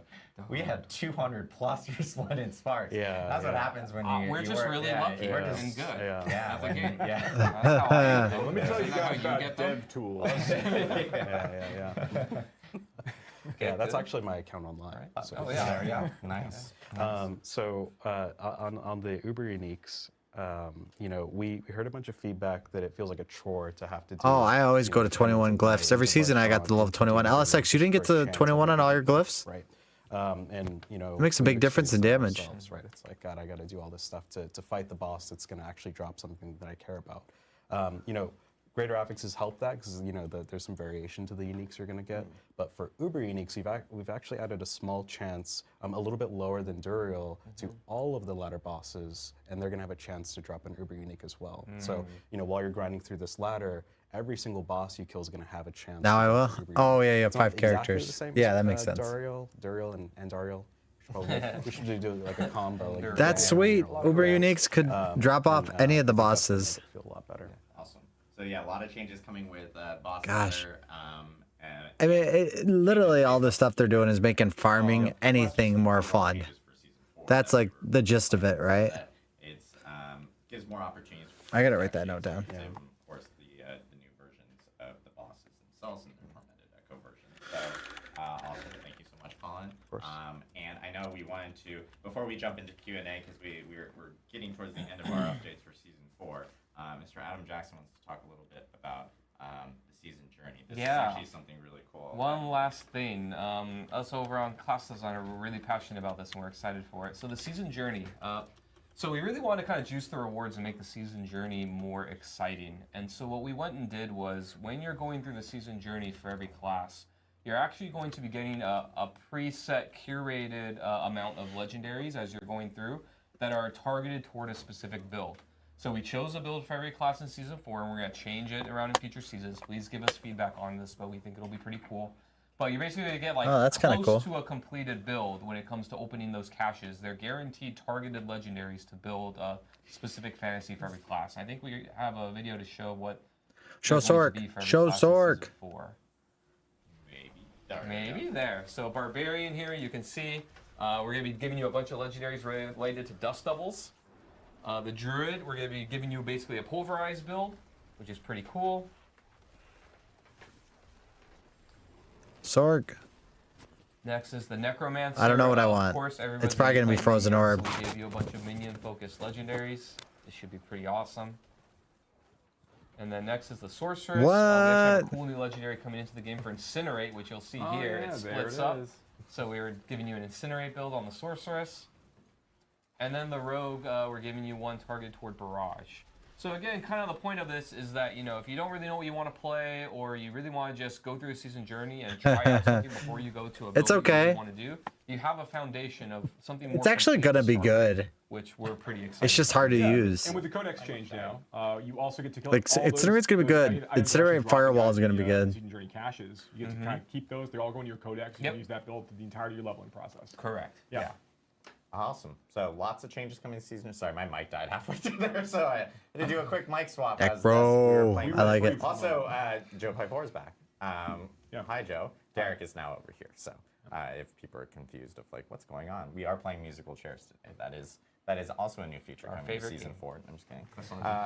That's not Yeah, so a lot of changes. Season 4, pretty huge. It's by far the biggest season for Diablo 4 yet. By far the biggest and season. I know we wanted to jump into Q&A. I did want to bring up one thing as well. Oh wow. Okay. Which is this is a change that will be represented in. By the way, patch notes are coming out immediately after this stream.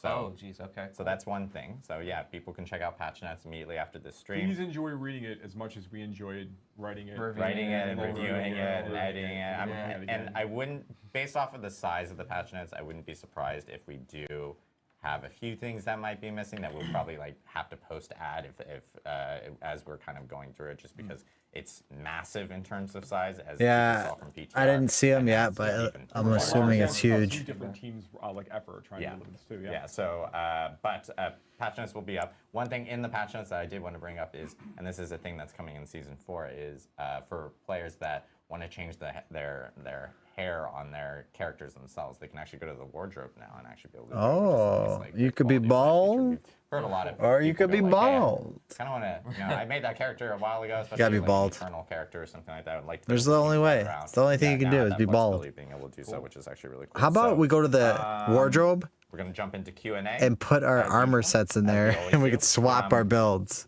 We will start off with a question. This is actually something that's been a popular topic that a lot of people have been talking about since PTR, and of course, even this week with the blog itself. But Don't leave me in suspense. I know. I think we have the question. There it is. What does this mean for season powers in the future? Oh, just what Season 4 is, like Yeah. the nature of Season 4? Yes. Yeah, okay, sure. So, yeah, Season 4 is Season 4, as I mentioned before, is like an opportunity for us to kind of like lift up a lot of aspects of the game that we think are really important. Diablo is a game about killing monsters and getting loot. And as I said before, getting loot, we need to make sure it feels at least I as good can't as killing be monsters, bald in right? It's fantasy as extremely well. important for this part, Nice. and we took a lot of our development effort and put against that goal as part of this release. And there were other parts of the game that we lifted up at the same time, like the various changes. Yeah, that we talked Paragon about saves for, would be for nice. Helltide, for example, you know, the myriad new tempering recipes and things like that. There's lots of things we did. I spent a lot of time in front of my Paragon tree. Experience of Diablo 4 more fun, right? So I'm really excited we're able to do that. I in Season was 4. Thinking about what the future. very holds, we young always when I wanna make lost all sure my that hair. every I was like season, you know, we are adapting 19. to what we think the game needs at that time. We think it's going to make Yeah. it a better experience. Now I'm 21. It's crazy. We love the idea of seasonal powers. We've learned a lot of really great stuff from the days of the Barber all the way through the vampiric powers we got in Season 2 and all the Seneschal and Construct stuff we had in Season 3.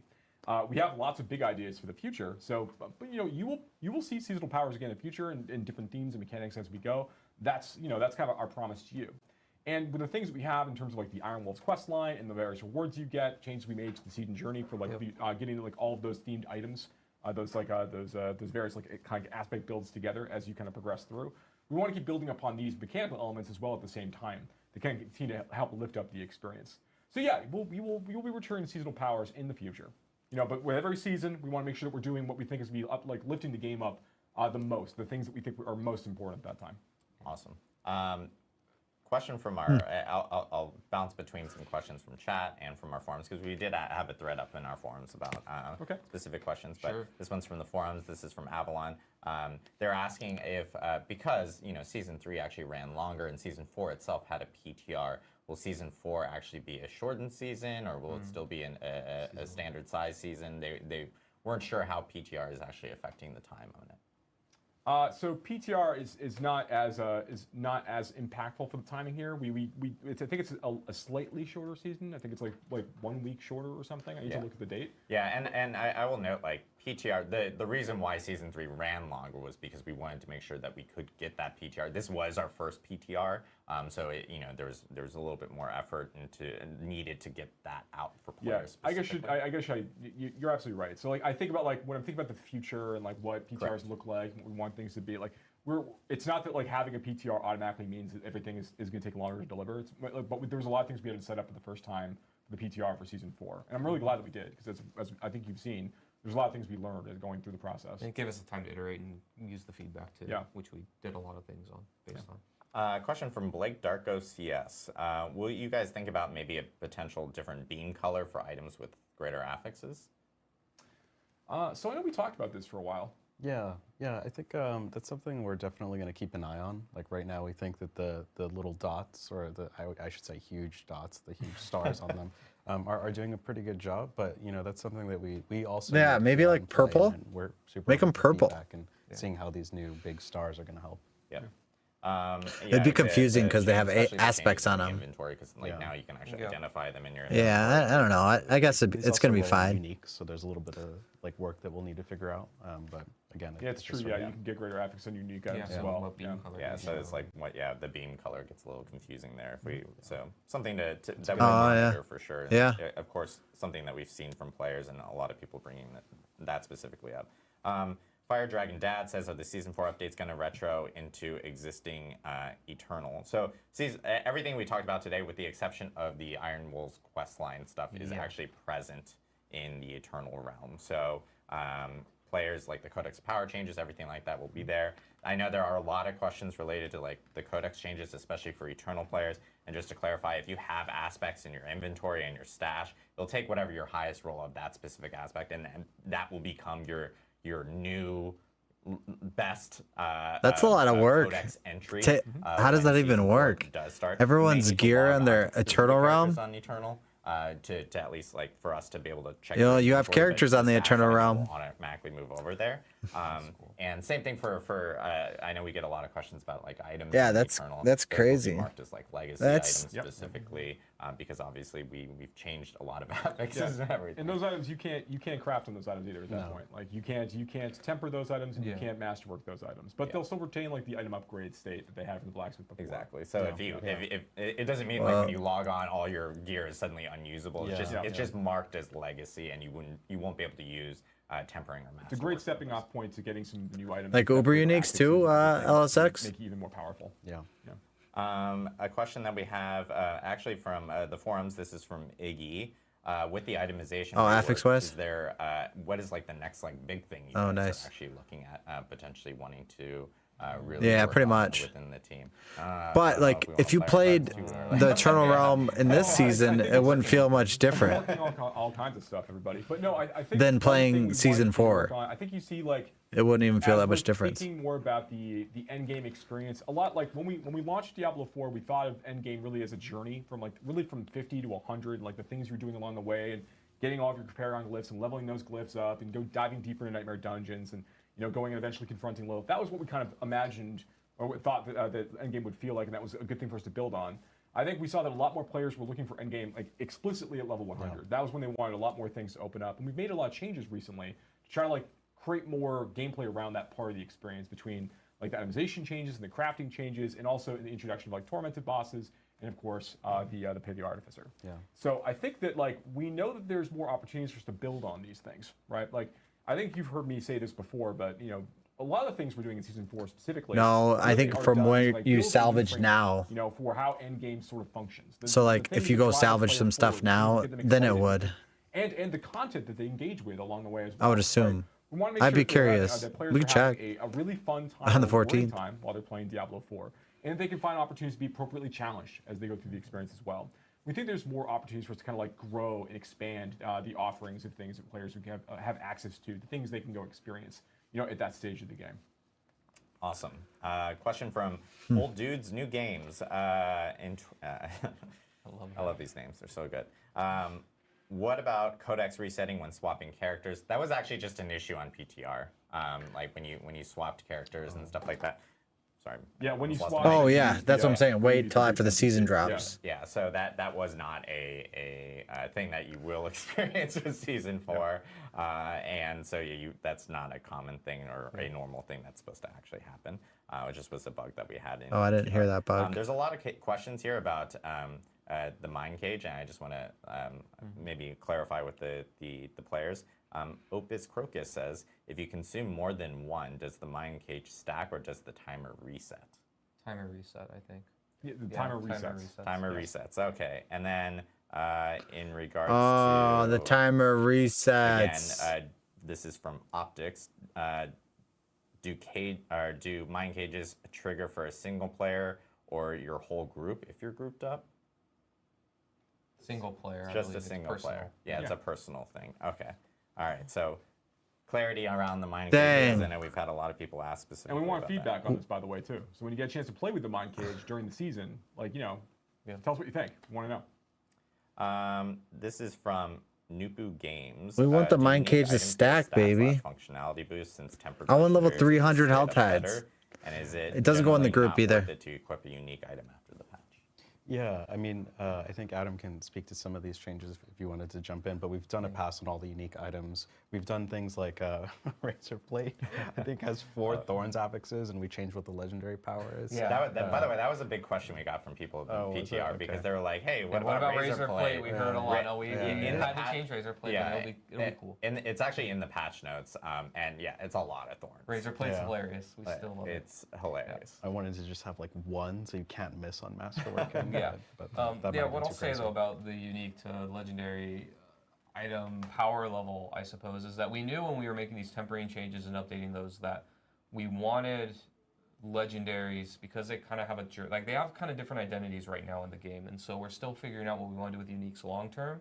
But the idea is that like legendary items or items really, they have a journey, and you're working on them, and there's a story to them, and you get it, and it's not like a one-stop shop. You're done, kind of like how they were before. Uniques, a part of their identity is that like you get a unique and it's freaking awesome and really powerful and very exciting, and you have it and you're done with it. And so we're Alright, keeping well, this no, you can discrepancy of, mastercraft like, it. what their purposes are in the game. You're not for really now, done with it. and kind of seeing how it goes. We did take a look at some uniques, but we didn't like do a whole pass of like, every single unique now has 5 affixes or something like that. Like we wanted them to be a little bit different, have different identities. So we do kind of expect that uniques may be less prevalent than they were before. We still believe though that a lot of uniques are really key for various builds, and so you're still going to want them.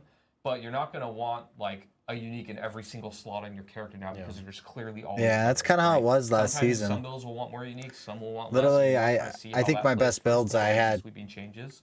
Some obvious roads we could take is like adding 6 crafting uniques, 7 What if you uniques. could temper them? What if you can do these other things, right? Like we know that that's a thing, and we may do that in the future, but we're kind of evaluating this world where it's not clearly always you only get one or the other, and we kind of want to see how that goes first before making any big changes.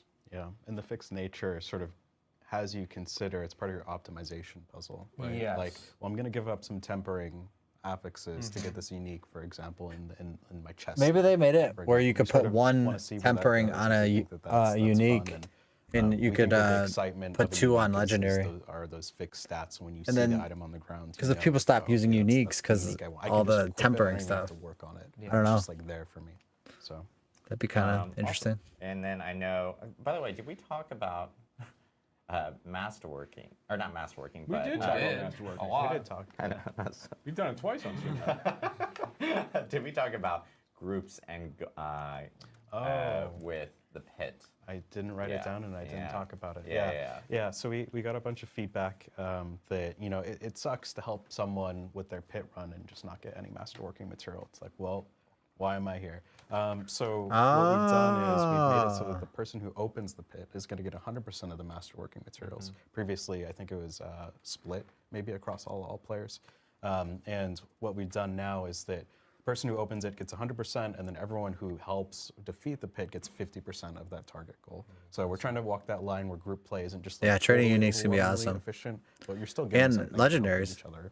Especially if we are like Yeah, playing the we- same we class and I already learned got a the lot of S feedback back, about and players I'd be like, dude, that you need go this a lot S back? more. Yeah, I need the S back. And so Totally there get were some that. changes from In general, PTR. I think there's still some tension with how Like, players keep feel all about your- the even if efficiency you- of groups versus the efficiency of solo play with like Yeah. boss summons and things like, Like, that. These are things we're max thinking about. out on an We aspect, wanna you keep continue it- to keep an feedback extra on one. these changes and kind of see how things play out. Absolutely. Awesome. We're getting questions about, hey, are there any updates on social features and things like that coming to D4? Don't know if we have anything to share right now. Right, it's something obviously the team is very well. You guys ask all the time, so we're very, very aware of it. And the team is been looking at it, and once we have more to share, we'll end up sharing it with you guys. But Share right it. now we don't have any update. Yeah. There's questions about it. If there's plans of adding maybe potential leaderboards to the pit or anything, or is that going to be something that's just exclusively on the Gauntlet? I think the idea of adding leaderboards to other types of content over time makes sense. Could be pretty fun, But right now, I really want to see how the pit plays on its own. The trials feature and challenge ladder, like we really want that to be a place where players. Oh, so can- Gauntlet is in the a next place where we season. want players to be able to, like, I didn't play even know. I in a thought they very got rid of the environment, Gauntlet. the extremely fair environment, which is like what we really prioritize as part of the release. And it's not gonna have shrine buff The duration. pit is pretty variable once Gosh. you run, so that makes it a little more complicated. It doesn't mean that we would never add it. I think that there's a clear indicator that it'd be pretty fun to have this slightly looser leaderboard associated with it. Oh, there is no more Gauntlet? No, but we're gonna see how things play out, and we'll be thinking about how we can add more competitive features like that to the game over time. Question from. Oh, he made it sound like there was. I didn't pronounce that right, but when No, Elro here, I think that is actually, yeah. nailed it. It's like an elven name right now. Since not everyone actually experienced PTR because PTR itself was on PC Battle. I mean, don't but, forget. they were asking when I temporary. think it's there. I think it's gonna be there. Can you keep previous roles? Oh, like the enchanting. It's gonna be way better without yeah. having to have shrine buff Right now, duration on we your don't gear. Have the functionality to let you keep the rule. Right now, if you're gonna commit to re-rolling, you're Yeah, gonna lose that. You're previous committing one. to rolling. Yeah, it's sort of like the blacksmith is hammering on that item and unlocking different aspects of the weapon. You sort of lose what you previously had. But we're open to feedback, right? It's a completely new feature. Really want to hear how it's playing, and then ultimately what we want is a fun crafting feature. So if that sort of feedback is really valuable. We'll take two more, and one is from Matt LOL. Is tempering going to allow changes for the skills, the skill type, like maybe lightning hydras, or maybe changes to Blizzard where it's a rain of fire or something like that? That's pretty cool. Honestly, anything an Apex can do. Yeah. It is open season of things we could potentially do in the future. Yeah, not in season 4, but Lightning Hydras. I like Nate LOL. This is actually from a. Let's There's a lot of go. space to grow. there is Utility is a category that we can Yeah. do. There's My a lot of man. space for some interesting things potentially. Yeah. Yeah. That's a There's sork lot right of there. questions in here about like Speaking. additional character customization options and stuff like that coming in the future. It is like something that the team is always looking at, adding additional things for players to have more choice of what they want to do, especially as they're creating characters, and of course being able to obtain those, like even just some things in season 4 of being able to get additional cosmetic things for your mount and everything like that is something that the team is most definitely looking Yeah, into. we care about this a great deal. I think one thing that's very interesting about Diablo 4, or a problem that we have that's very specific, right, is there are actually quite a few cosmetics for players to earn out on bosses and things, like throughout the game. Like there's lots of things for players to collect cosmetically in the game. But it's really hard to know that drops off that thing in Diablo 4. Like you can go and you could fight like a world boss 50 times and not have a drop occur for you, right? Like then eventually you get your special horse. You're like, oh, okay, it is here, but you have no idea. So it's kind of like it's harder to know exactly where to grind. We're actually talking about that a bit on the dev side. See if like there's more ways we can kind of like make it clear where certain things can be found, which I think could be really fun. Yeah. But I think that there's work we can do there, and also there's still work we can do about just trying to get more cool looks into the game. So we've been talking a lot more with the various teams inside inside. Heard there was a horse that was Diablo 4, pretty cool. And there's a broad agreement we want to bring more cool stuff to you guys, and more cool stuff for players to find and pick up and equip and feel like it was really exciting to get that thing. One thing we're doing like already. Thanks, Alsex, as for we hanging develop out. more Heck uniques, yeah. We're trying to make sure that we have like more unique appearances. You too, for all man. of them. We usually Thank have, you. like, a lot of really fun ideas. And we have to Have a good constantly weekend, bro. adjust. We're like, all right, we only have like this X many swords, but like we have like this many ideas for swords, and we we want to like try to get this in the game. We want to wait till we have the artwork for a sword. We usually try to make sure that we've got a fun toy to immediately give you. But we're going to make sure we're trying to get more of that stuff in game as well. So there's just even more artwork to the unique system for players to collect. Awesome. So Nice. that's We all the do time we need got right cooler here for looking today. stuff. I will We agree. went over all the changes, or not actually. There's even more changes. There's actually more changes in the patch notes. We can't go through every single line in the patch notes over a stream, so you guys can actually check out the patch notes. Those will be available on Diablo4.com. Nice. We always have those listed on our specific. Very patch nice. notes Actually, page, let's go to and the those patch will be notes. live I think this immediately is after this pretty much stream. done. Season 4, Loot Reborn, starts Yeah. on May 14th. All right. So we got the patch notes up now. Let's just skim through it real quick. I might make a quick video later on just around the patch notes because I'm sure people would want a quick video and not have to go sit through a whole thing. All right, let's see what it says. Oh my gosh. Oh, big updates right off the gate. Masterwork not fail. The animations removed, except for on 4, 8, and 12. Good stuff. See if anything points out. That's what we want to make sure.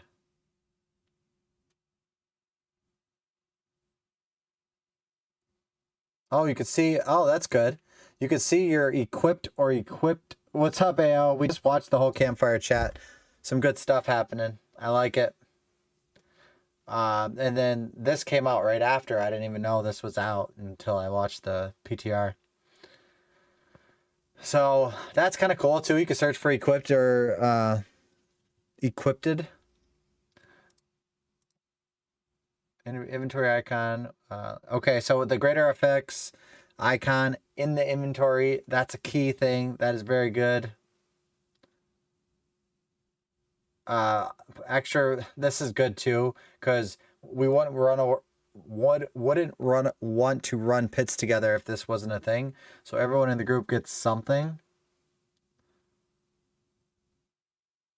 Artillery and blast wave shrines no longer spawn in the pit. Okay. Oh, good. More Hellborns and Helltide. We knew about the quality loot change.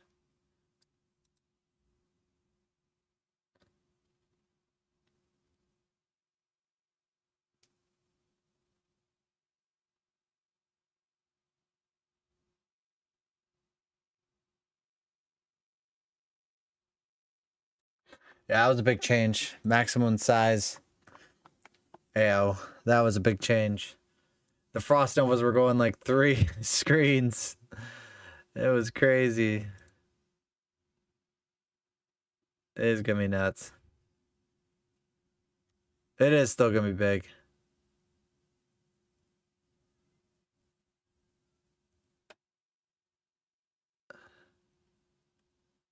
We know that.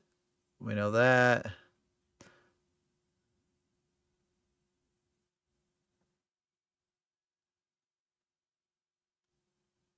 That's crazy.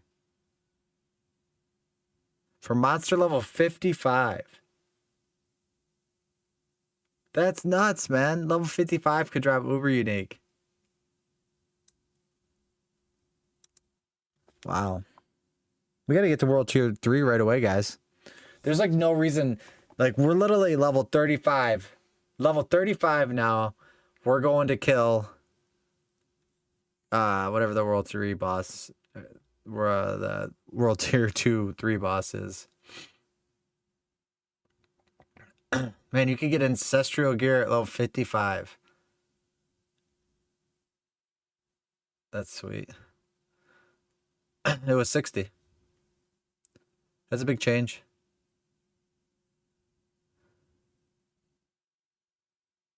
All right, Helltide stuff. There's gonna be less density in Helltides. When you're looking at Helltides, in tier 1 and 2, you're gonna notice there's less density. That's fine though. It's, you know, it's still gonna be 25% faster level, 25% faster gear glyph experience. Boom, boom, boom. We're gonna be farming. That's what we're gonna be doing. For greater fix.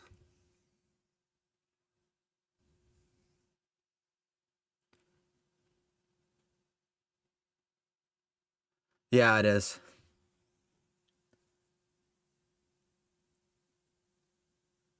I like how they cap cooldown reduction applies. Oh, not teleport cooldown reduction. You're right, because that's a separate cooldown reduction. Oh, snap. Look at Vern, just reading in between the lines. Like, I see the line, and I'm just going to read in between it, like, right there, you know? See it. See you out there. Painful Hearts could be open torture gifts. Okay, we know that. Help Wars, Dude Slayers. There's so much to do in Hell Tides. You two, there's so much. 1 and 2. Okay, knew that. Oh, they changed Yen's. Oh, wow. This unique was like, all right. All right, let's read this. Tero's Might. While at full life, you're, okay, dealing damage. So casting a skill has a 40 to 60 to 30, 20, 30 chance to cast a non-ability, non-ultimate skill. Oh, they made it better.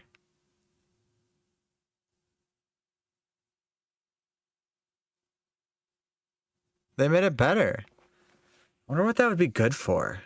Yen's Blessing. These boots. Huh. Yeah, they changed it.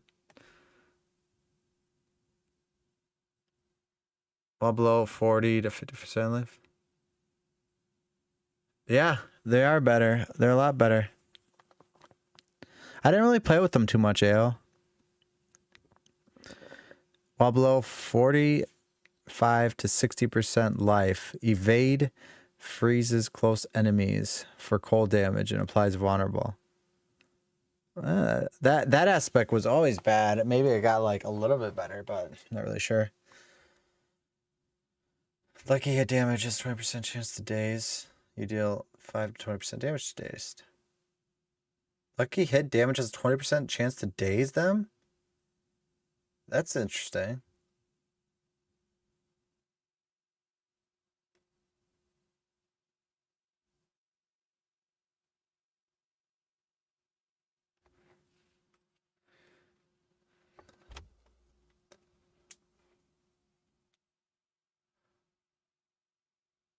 Your skills is the damage based on your use skills damage.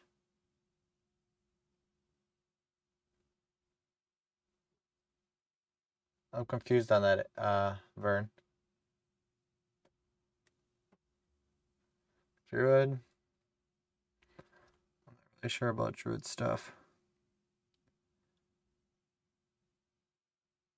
Oh, they buffed Skeleton Priest.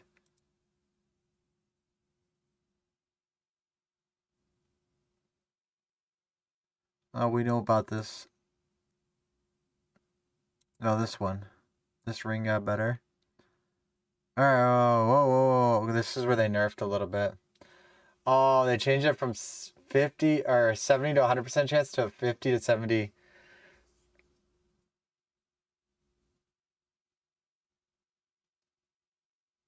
That's crazy, but it's still good. It will still be good. Oh, you're confused on it. For Tails Might. When you're at full life, your skills unleash a divine barrage, dealing damage. Yeah, it's like an artillery shrine. It's weird. It's actually really good. It's kind of like an artillery shrine. Okay, this is different too. Casting fireball through your firewall.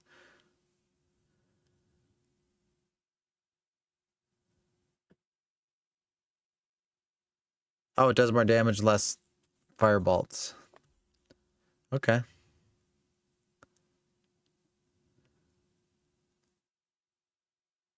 I don't understand.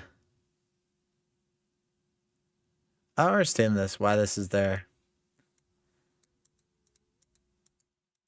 Why would you not have defensive things? That's possible on the Druid. Oh, Mini Top is here. What's up? Mini Top, you missed a lot of good stuff, man. Are you kidding me?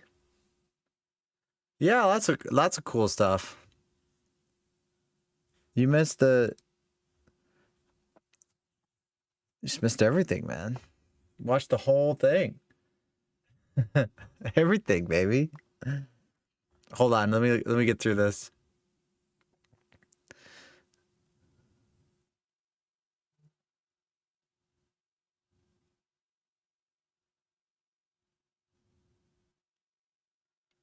That's interesting. They changed. Waited for you. I waited for you. You did not. You already watched it. All right. Anything else? Not really. We knew this. This damage fortifies a little bit better now. They increased that. So they 6 p.m. It started like almost we almost at 2 hours, baby.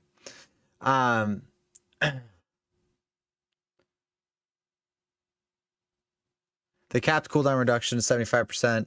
They capped armor. Armor's cap. The highest armor you could get at level 100 is 9,200. AO says, "What's up, Mini?" By the way, so 9,200 armor, 75 cooldown reduction percent, and then I think what was the other one?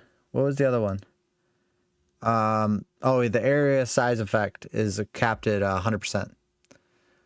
All the bosses too are gonna be able to drop uber uniques, a smaller chance obviously, and then they basically anything you do could get a chance to summon bosses, mats to summon bosses. They're making it a lot more fun to like do everything. Don't you be switching to YouTube? That's where LSX hangs out. He was just here. He was there. Hey, we ain't gonna pop off till the season starts anyways, Mini Top. We'll be busy when the season starts. You do what you want though. Charge damage reduced. Oh shoot. Look at it. Damage reduced. Cooldown reduced.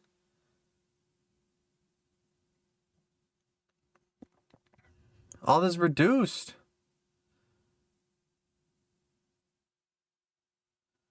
Okay. Holy crap. They did a lot. We can't read all the barb stuff, guys. Sorry. We gotta go with Sork.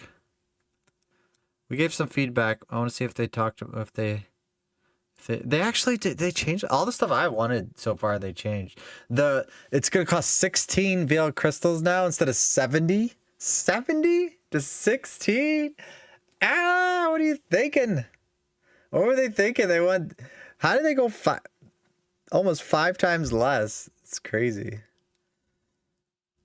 Y'all crazy, man. Y'all crazy. All right, can we see Sork? Can we just look at Sork? Okay, we know that. Oh, this is old stuff, I think.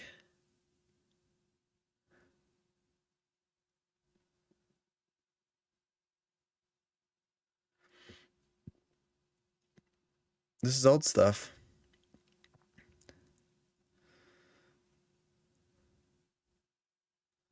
Old stuff. I said,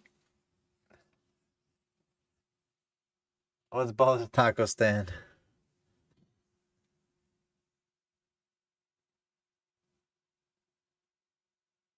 Yeah, I guess. Maytop. What are you doing on YouTube? I'm just kidding. Meeting my elemental teleport Sork is untouched. I like it. Oh, they changed this a little bit. Ice armor. Yeah, this is all stuff that we know they changed, guys.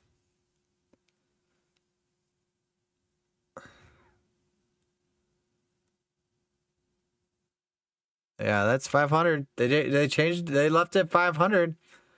Can I get 500? 500?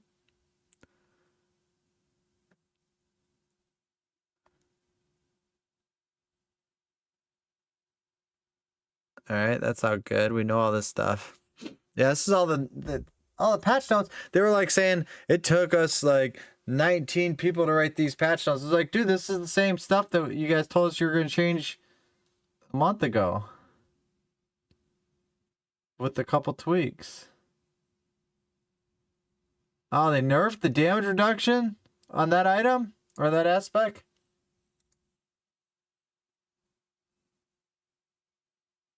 Make a list. Check it twice.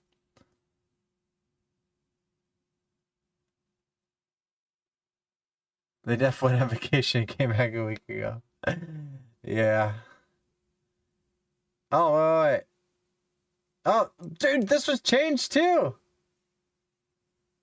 Oh, you can only get 4 stacks. You were able to get 5 on the PTR. That's a change. Write it down, Mini Top. Be my secretary. All resistance variants increased from 8-3 to 10-4. Okay. Oh, Flame Scar buffed, baby. Oh, snap.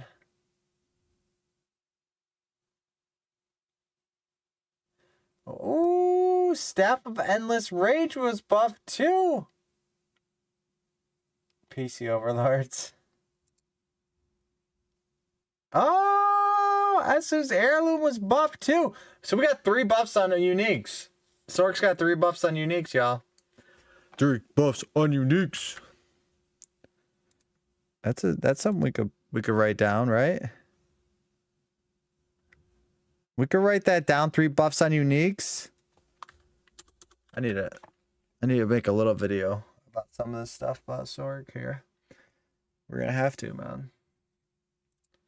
Maybe we'll make it for Saturday. Get something to do. Oh, everything will be ancestral. No more sacred.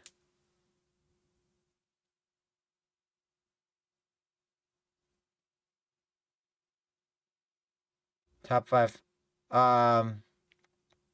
Well, besides the stuff that everyone knows, let me give this. So we got the Shady Dealer. The gambling is way better now.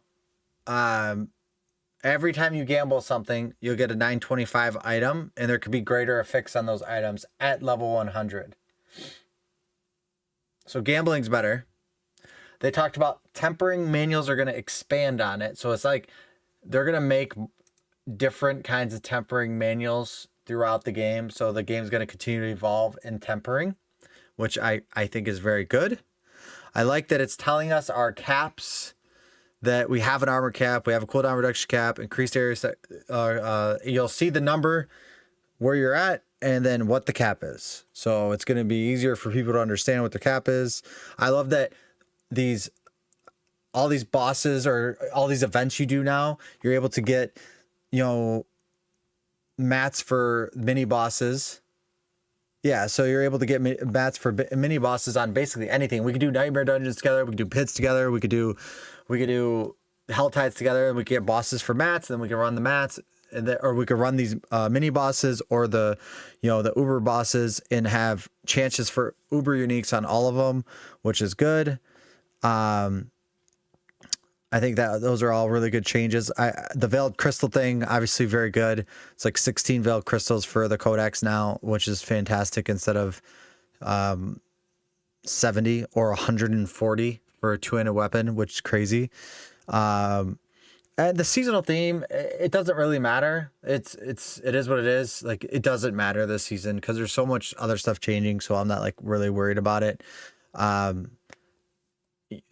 Sorks didn't really get too big nerfs or anything like that. They're gonna be awesome.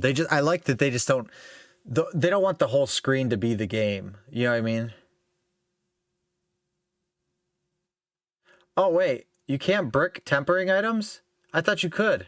They took away the charges on tempering? I didn't see that. What? Where'd you see that?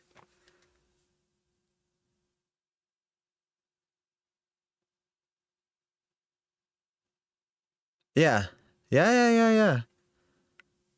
Everything I don't know about the bricking thing though. I think you could still brick tempering, right? These are all the pots. Yeah, this is good, man. This is good. Oh, gauntlet.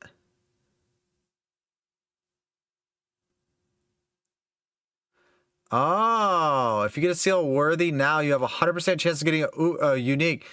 Okay, could you at least tell us if that could be a greater fix on it?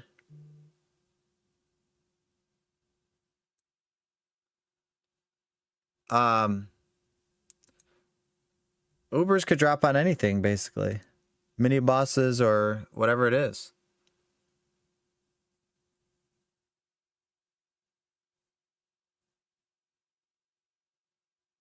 Okay, we know the Nightmare Dungeon rotation.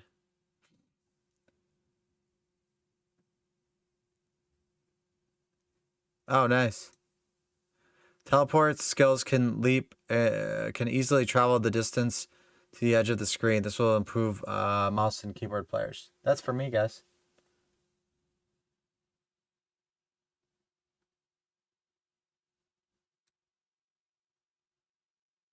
And I like that you get your first Uber unique is guaranteed any Uber unique.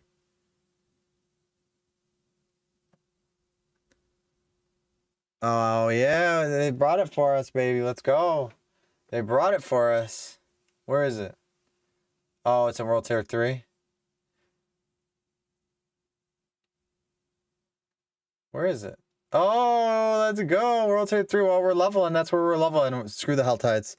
We'll only be there. Mini top. We'll only be there.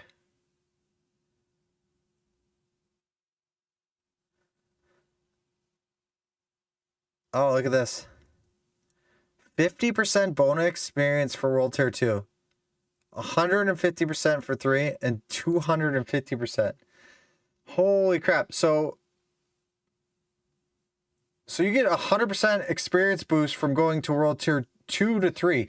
Is there going to be any difference in leveling 1 to 35 than 35 to 60? Oh, mods could be... Oh, Spirit in Town? What?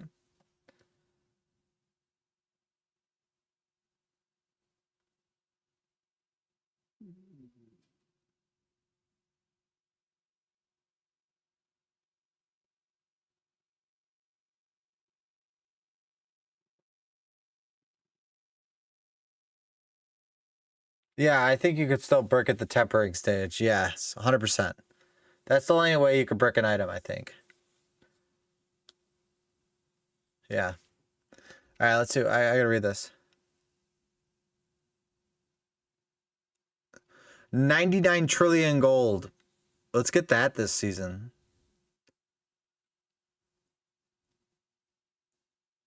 Well, World Boss health is greatly increased from World Tier 3. Mobile capacities from 2,000 to 2,500. Wasn't it 1,000? Oh, that's probably in the PTR. It was 2,000. Oh my gosh, we can change our hairstyle. I can't wait. Materials, what do you mean? Materials? Veiled crystals you talking about? Heck yeah, they made less mats. Everything's less. And more drop.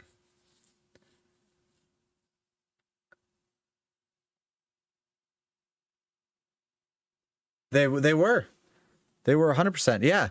A veiled crystal for the codex only costs 16. It was 70. Every time you were imprinting from your codex, it was costing you 70 veiled crystals. Now it's going to be 16. It's a big difference. And more veiled crystals are going to give you more veiled crystals when things are salvaged. Yeah. We asked about that. We told them, man. Tell the crew. You liked the video. Once you hit like on the video, they start listening. So that's what you gotta do. You gotta like it. Yeah, it was nuts, Vern. Like that's everyone was making new characters, Vern. Like two-handed weapons were 140 build crystals. They started us with 700, and like I make one build and I'm like done with 700. Like, come on. Let's see. They talked about channeling times. Okay, that's cool too. Everything channeling times is reduced by half. So channeling like chest or channeling picking up bloodstones, 0.75 seconds now. Everything's gonna feel faster. Everything's good. Yeah. Glyph experience by 25%. That's a huge one right there. That is a huge one right there. That was very good too. I don't like that. I swear at one point in time on like Microsoft Edge, you could like highlight the screen and it will stay highlighted. Like I could go ahead and highlight that and it will stay highlighted. I thought you could do that. That'd be really good for me, like going over this stuff and highlighting it before I go over it so I could hit like certain things in a video. Because obviously nobody's gonna watch a 2-hour video about these updates.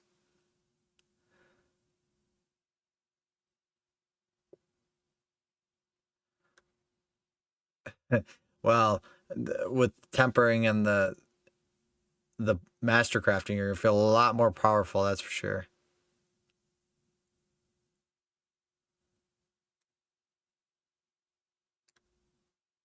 Oh, experience from cleaning dungeons increased too. That's interesting.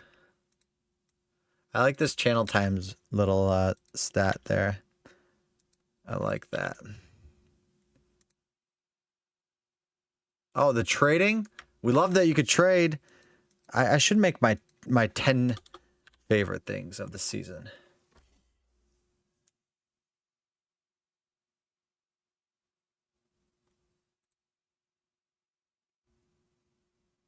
That's what I'll do. I'll make my top 10 favorite things.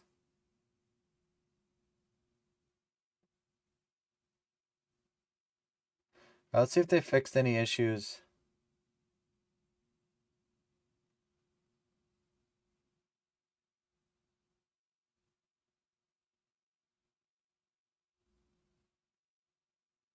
Yeah, that makes sense. I'd rather them like give us better tempering, more tempering options and newer items, and I'd rather have that. Mini tap, you could. You know I'm playing a Sork. This whole game. The Sork is completely changing. There's so much to do. I gotta play Sork. All right, let's look at this.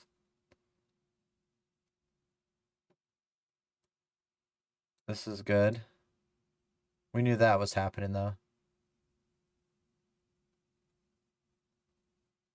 Okay, all this is stuff I know. No! Don't fix that. Okay, so this is the red stuff.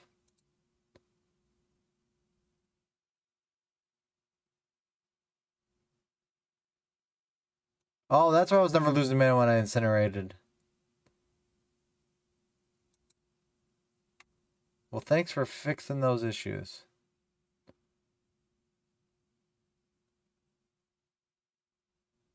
Fix an issue for free casts such as Frozen Orb. We're triggered by the evade cooldown. That's funny. I actually recognize that.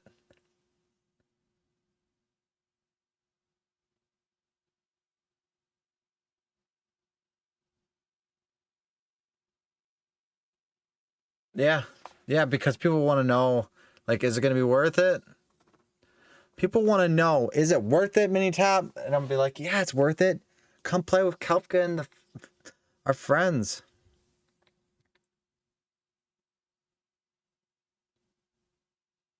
Wait, where does it say that? About the winter glyph.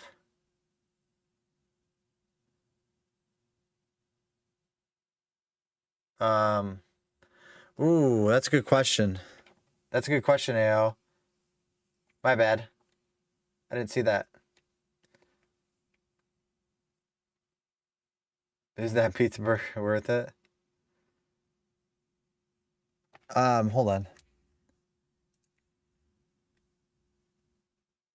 Or red notes. Well, let's see if we can find anything. Should I, what are they called?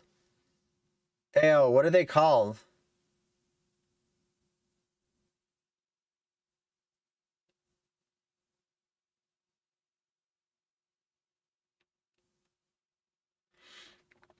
I forget what they're called. Should we log in and look? All right, I'm just gonna Google it real quick.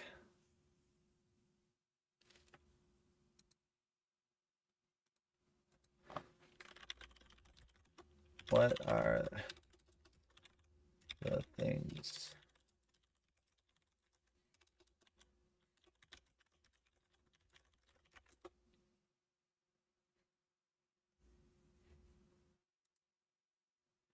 He wants to show you a YouTube video.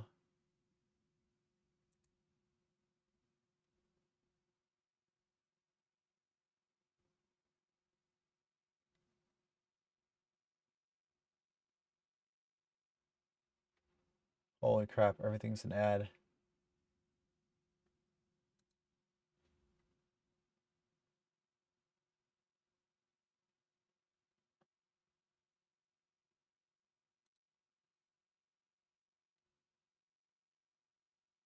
Oh, scattered prisms. Scattered prisms. That's it. That's what they're called. Someone probably put it in chat already. I'm assuming.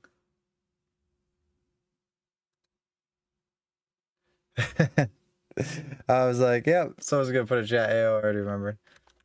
All right, let's see.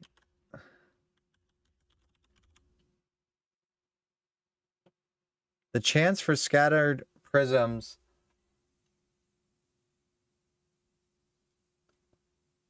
Legion event chest. It's reduced.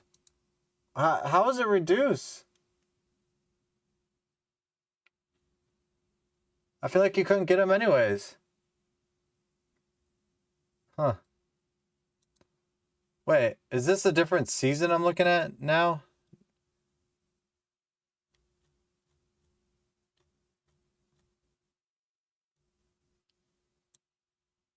Oh no, we're still there. Yeah, wait, that was a different season, guys. That wasn't even it. Look at, I was down in 1.13. That was January 23rd.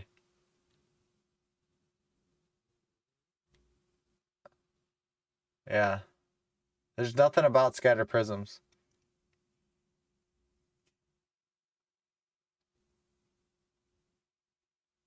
I don't, like, that was it.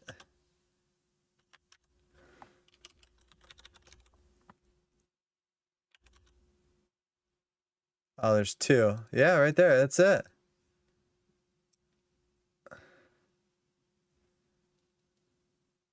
You have one job. Hey, I found it out. Usually you guys are the ones telling me. You guys are telling me like, Kalfka, you're, come on, pay attention, dude. It's like, I figured it out. I figured that one out. Give me some kudos. Jeez. Get some recognition. All right, I'm going to think about this top 10 video. Probably post it Saturday.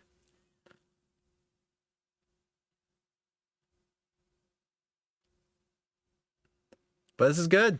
This is all good. A lot of the stuff we asked for is happening. I will say.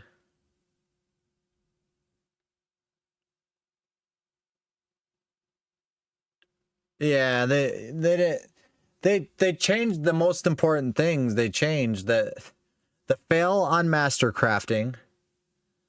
You know, that is a big change that is going to be very good. They also changed the veiled crystals. That is big. Are they buffing Sork for some stuff? The only thing that Sork is getting a little bit of buff is the items. So where is it? Where is it? Okay, so Asu Heirloom got a small buff.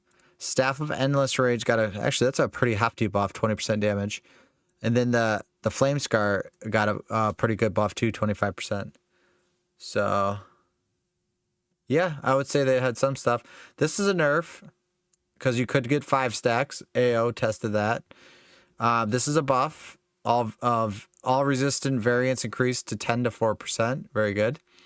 And then ranks are chargeable. That's kind of a buff, but I don't know. This item kind of charge bolts is not going to be good. I don't think this season. I don't think. I mean, obviously I'll try it. I'll try it, but I don't think it's gonna be good. Dude, they were talking about today. I was trying to give Kelpie a hard time, but so they were talking about the wardrobe. You could change your hairstyle. I'm like, man, you know we bald, bro. You heard Chain Lightning and Blizzard getting some buff? I didn't see anything about that.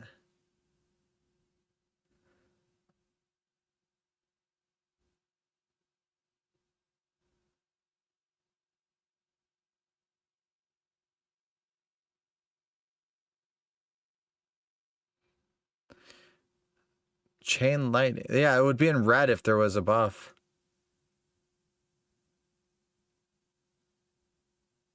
They did not talk about the expansion. Power to us baldies, ayo. Make our beard glow. Yeah, I don't think they did anything to Chain Lightning.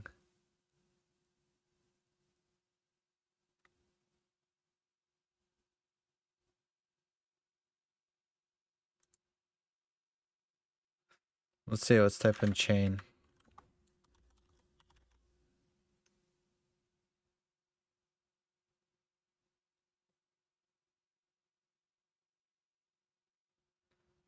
No? No? No? Oh, wait. Fix an issue where static surge, lightning surge will trigger. Nope. No.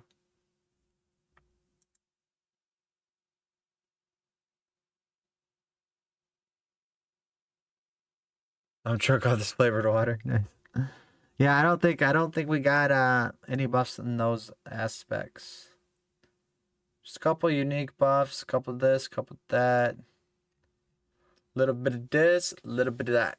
Sork's gonna be strong. I mean, I don't know. I think Sork's gonna be pretty strong.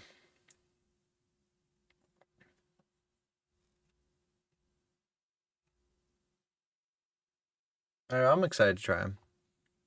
I am excited to try the Sork. They just had some good changes before the chance to chain to an enemy.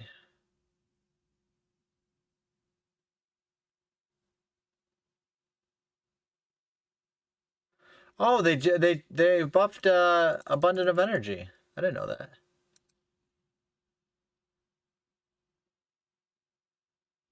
We didn't use it in PTR, so.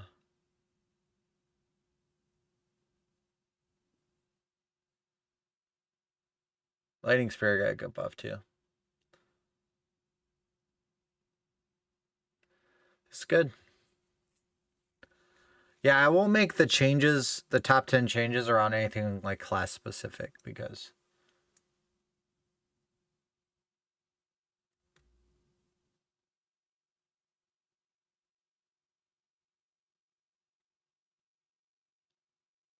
dude, this is gonna be good, man. Like this can be hype. Like there is a lot of fun to be had in this season. I'll say that for sure. There's gonna be a lot to do. I don't feel like I feel like we won't. This will be the first season that people will play the whole season. That's a prediction. There's a lot of bait. Yeah, there's a lot of bait, baby. A lot of bait. Like, I want to get this. I want to get this. Like, before, we're running around like, oh, I could get a stat. It does extra damage to chill, man. And then I could get ranks to incinerate and frozen orb with my gloves. Yeah. Yeah, like now it's like there's a lot of bait to get the right stuff and farm for it. Make sure that you're freaking, I don't know, making a brutally strong character.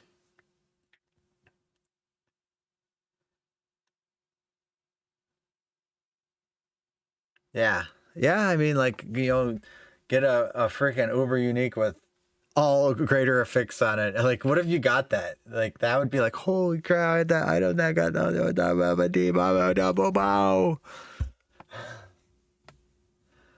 Yeah, there's a lot more incentive to play it for sure.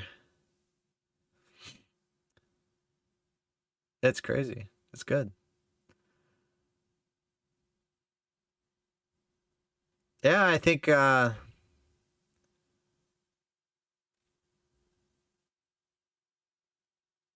I'm excited, guys. 300%, yeah, with Melted Heart. Man. And then also like the master crafting is gonna be fun too, to like try to get the stats you want on the gear you want and have it upgrade the way you want it to upgrade. Oh man, there's a lot. Yeah, we're gonna be posting items like, oh shit, you got that? That's crazy. That item is dope. Trade it to me. Yeah, it's good. Good. They buffed the young these boots too. I didn't get a chance to use them, but 60% to cast a non-mobility skill. We gotta figure out how that's good. We're gonna have to figure out how to build with this. I don't think there's a trade channel yet. Tammy Bryant, thank you for the sub, Reno. Much appreciated. We will. We'll get a trade channel in there. I said I would definitely make Discord better. I'm actually off like 2 days before the season launches too, so I'll have time to do all that stuff. Oh yeah, the grandfather.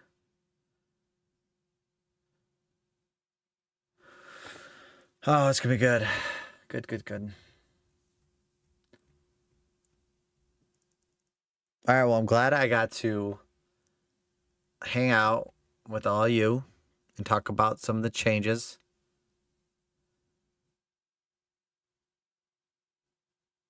Oh man, I'm so bad, AO. I've been bad. I apologize.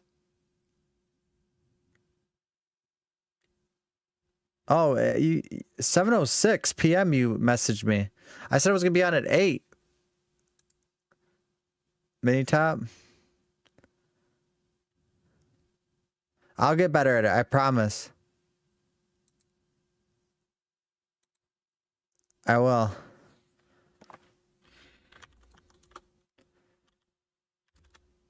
Oh man, I had a lot of messages on Discord. Oh, I feel bad.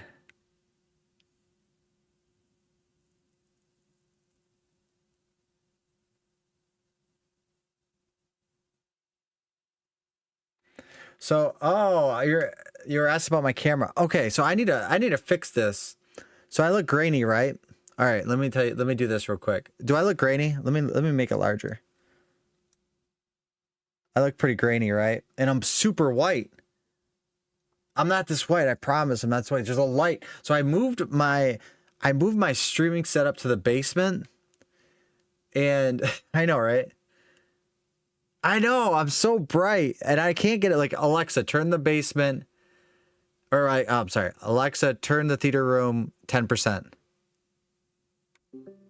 Oh wait, is this better? I don't look grainy? Wait, is this better? I thought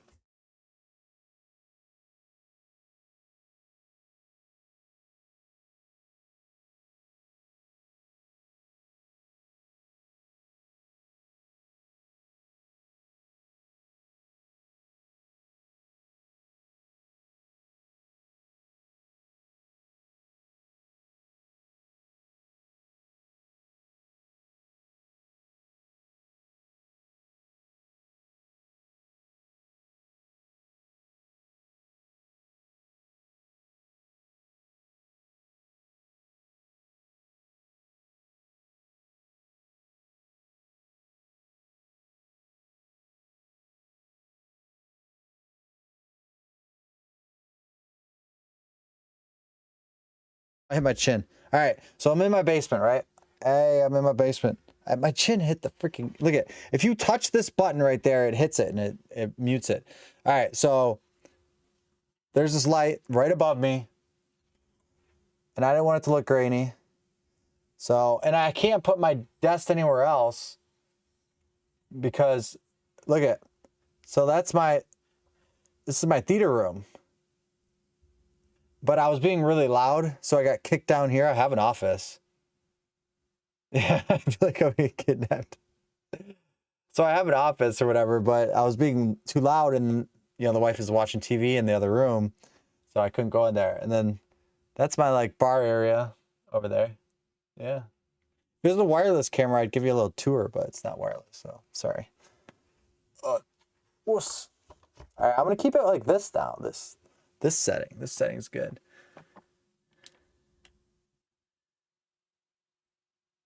I could...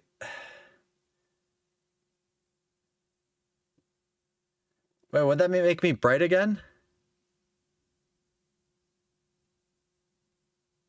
Funny you said that, Vern. My wife is like really big into Halo, and she had a Halo LAN while I had the golf tournament last weekend. She had 12 people over, and they all brought their Xboxes. I set up the network for them so they could all plug in landline, and they all played local area Halo. Yeah. That's actually, that box of chips is from that hit LAN. That's not my box of chips. They bought that box of chips. I could get one. I could get one of those lights. Might help.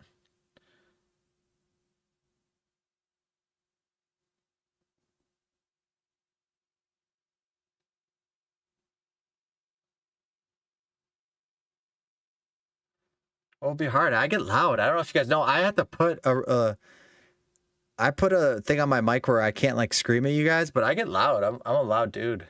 I have a big voice. It carries. My voice carries, y'all. Wait, how do I fix this now? I want to put this back. Add effect. There you go. Oh, now I don't know how to change it back.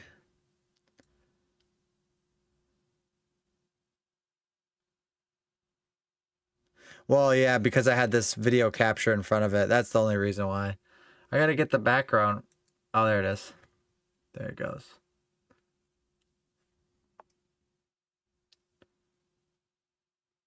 You're way too loud. Nice. I'll get that light. I can get that ring light and see if it works. See if it's better. I don't know. Maybe it will be. I think it is. Like, watch this. Alexa, turn on, or Alexa, turn theater room 100%. And look at this. This is crazy. There's no grain, but then it's like, oh, I'm bright as hell. Not the ring light? Oh, no.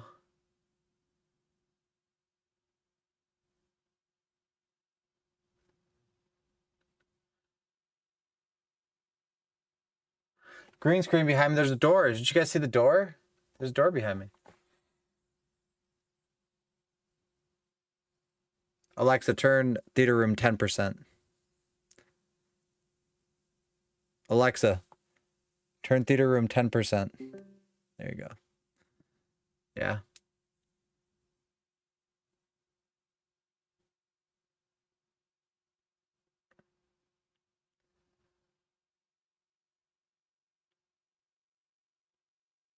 No chair now.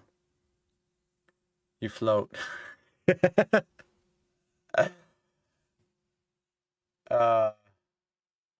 No, I know. Oh yeah, then sometimes I disappear when it's this dark too. It's tough, man. It's tough out here. Like, I'm not no expert in this. This is just something we're doing for fun. This is all fun. Like, this is some me time with you guys. That's what this is. You know what I mean? Yeah, I'm actually like really tan. I played golf all weekend, and I'm actually tan. It's crazy that my head looks so white. But yeah. All right, top 10 video coming out Saturday. And then shoot, I don't even know what we're gonna do next Tuesday. What are we gonna do next Tuesday, guys? Should we just try to get a game where we could all play? If people could play a game, I don't know if you could play. Something stupid. Oh, PvP. I forgot about the. Oh, dude, I forgot about the PvP. We gotta do PvP. Shoot. Well, maybe I'll have to do that Thursday though. Oh, thanks, man. I'll be pumping out a lot of videos too. PvP tournament could be Thursday though. That'd be Thursday.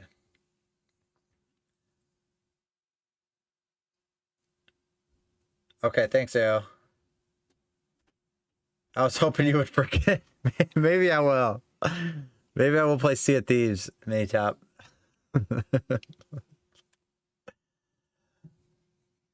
Geeky, I was just getting ready to respond to you. We just watched the whole campfire chat on stream and went through all the notes.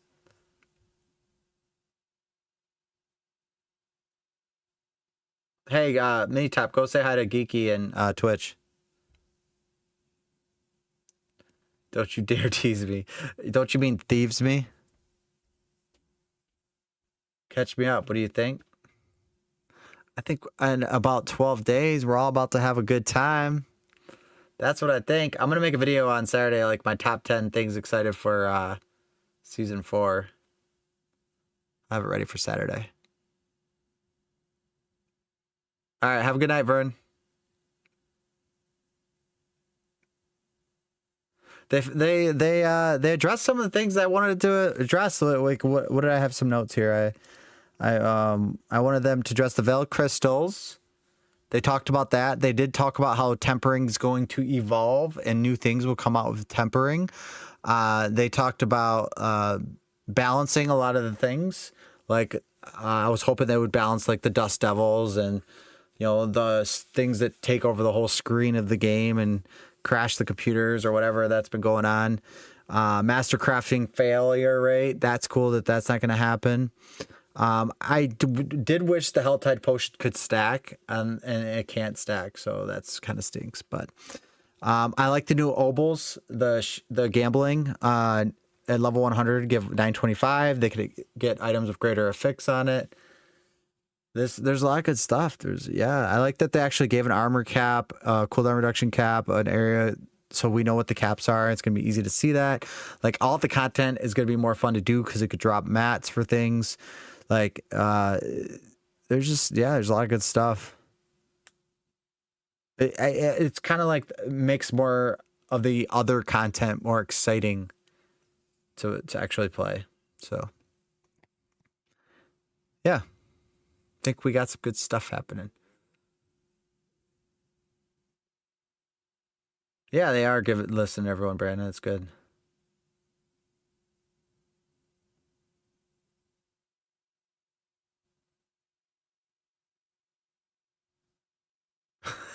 Kiki, this man does not know what a horse is or Discord, but the Codex too. Oh man, good night. Who said good night or good night to all? Farewell, happy. AO, you the beast. AO, you are a beast. Thank you, man. And I will start responding better on Discord. I apologize.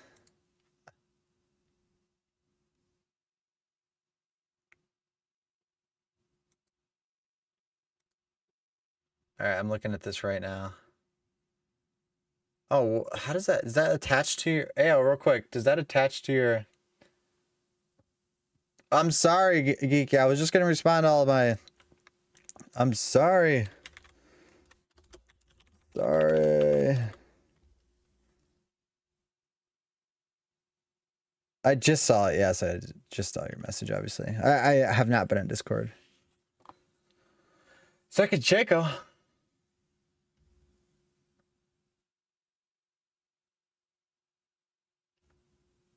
Yeah, that's that thing that could probably work. Thanks for sending that link.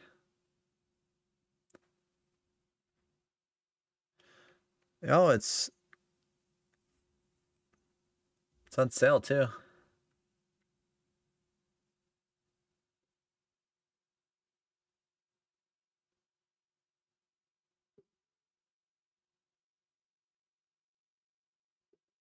Oh, I should get a shirt that says second Shaco mini top. First thing you're gonna do is start to Discord me more often. My bad. More often. I will. But what do you think? Or Geeky, what do you think about the seasonal stuff? I like it. Oh, that's bright. Look at me now. I didn't even look at me. Wait, we gotta get rid of that. All right, what else? What else you sent me?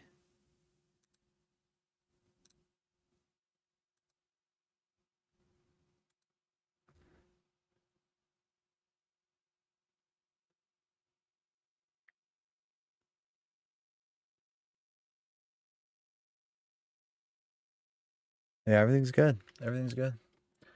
Yeah, I'll definitely take that.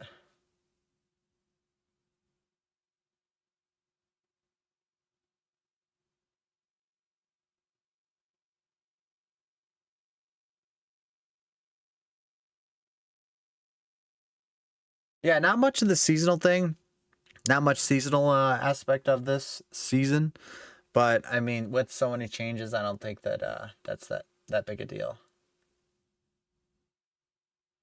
You know, like I'd rather have the the tempering, the master crafting, the pit, the health die change over things that I could put on my rings or something like that. You know what I mean? So it's pretty good. It's good. We like. That's good stuff. We're gonna play a lot on launch day, like for sure. Like we'll be playing all night. It's gonna be busy. Busy. Look at, I'm disappearing now. I really need that light.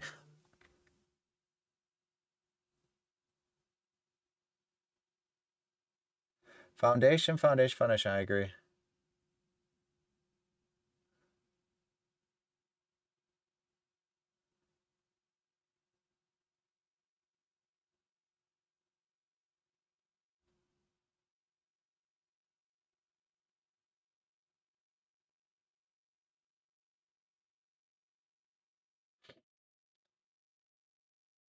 I want to carry Kafka so much, mini top. Nice. Hey, I'll take a carry. No worries. Yeah, I know. I haven't been doing much on TikTok, Brandon. We need to. There's a lot. There's a lot we could do.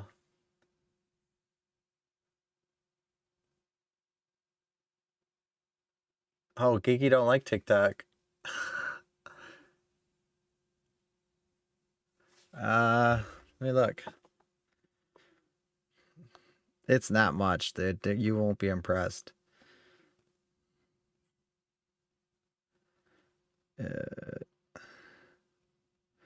Oh, it's just at Kafka Life. I wonder why I have that. I don't even know what I was doing. When I made this, I don't know anything about TikTok.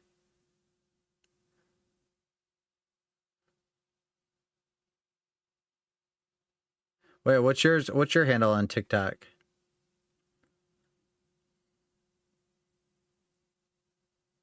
Watch you play Outlast. What's Outlast? What's Outlast?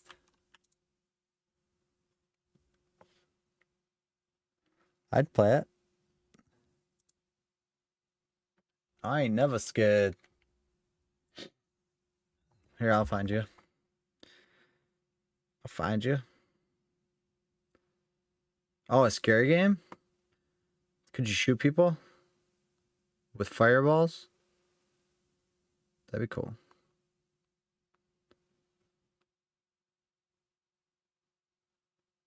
Dude.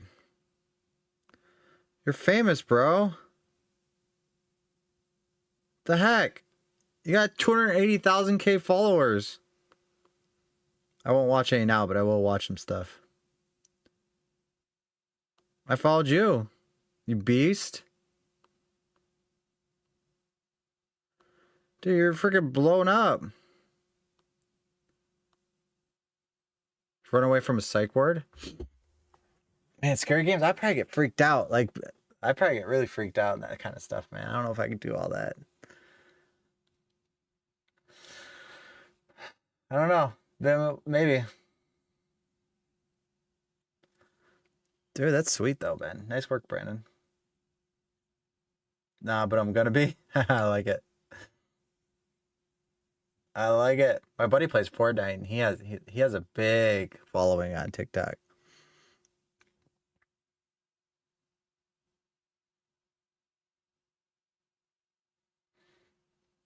That's awesome. Hey, I'm a fan. I want to see you scream like a bitch. Dude, come on, man. I scream like a man. Ah!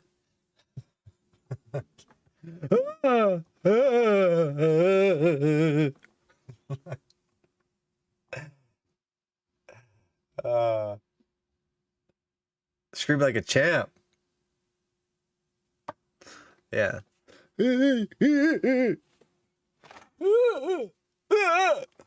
So I actually have a friend that like makes movies, and I'm like, how many subscribers do I have to get in YouTube for you to want me to be in one of your movies? Like, dude, can I just be an extra? It's like, come on, bro. Like, I feel like I could act a little bit, you know, like this is me, but I could be whoever you want. Like, tell me who to be. I could be anyone you want. Like, I have a very good skill of adapting. I could adapt to any situation very well. Like, dude, why wouldn't he let me act in his films, man? It's like, come on. I could read from a script. I could learn it.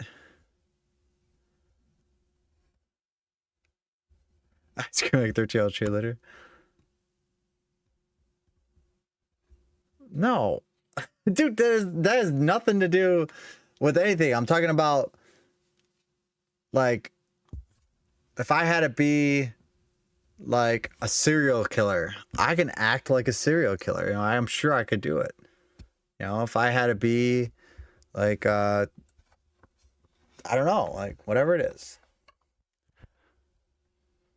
Mini top, get out of here. Mini top. You're the number one, man. Number one up there. It even says number one. I like wow, you guys. Like, we have the best little community here. It's good. It's good. It's good. It's good. We need to get. There's a couple people that were on the stream a lot. I missed a couple people too. Like, and then obviously with Diablo probably not being playable right now. Got to keep you on your toes. Tuesdays and Thursdays. Well, I appreciate that, man. It'll be a little bit more. Probably will be a little bit more. Mini top when the season launches. It's just, you know, it's really hard. I really enjoy like making the videos and stuff too, and like editing and doing things like that. And it's hard to stream and do a lot of videos, like, because you know, this takes away a lot of time when I'm streaming to, like, I could be, you know, cutting up a video and posting it too.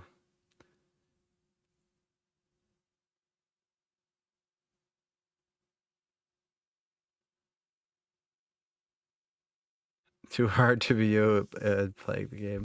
I'd rather just stream the whole time. But people would never know who I am. Well, no, we're gonna go on Discord. You'll be in Discord when the season launches.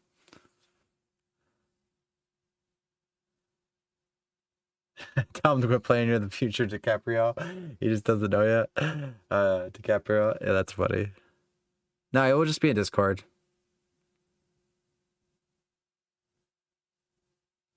Well, we don't have to voice talk. I don't care. You can do whatever you want. You can just hang out. It don't matter to me. Whatever you want, man. Whatever you want. Whatever you want to do. Voice, man. I'm voicing all the time over here, chit-chatting it up. All I do is voice. I'm going to be like, shoot, I'm not even going to be paying attention to the game. I'm just be looking at your chat. That's how I play now anyways, and I always get smacked around and die. Oh, that's funny.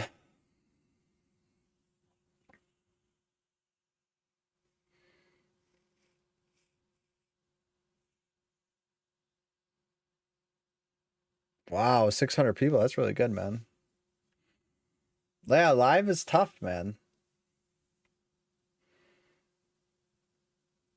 I'm a thumb warrior.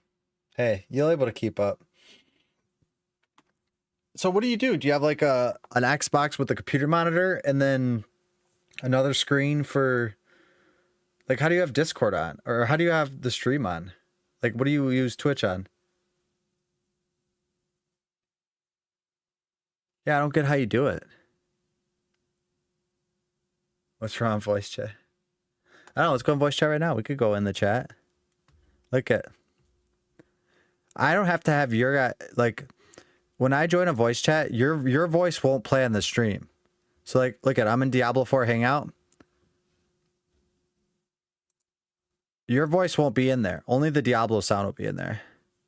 So if anyone comes join me in this Diablo 4 Hangout on my Discord, your voice won't join or won't join the stream. Only my voice.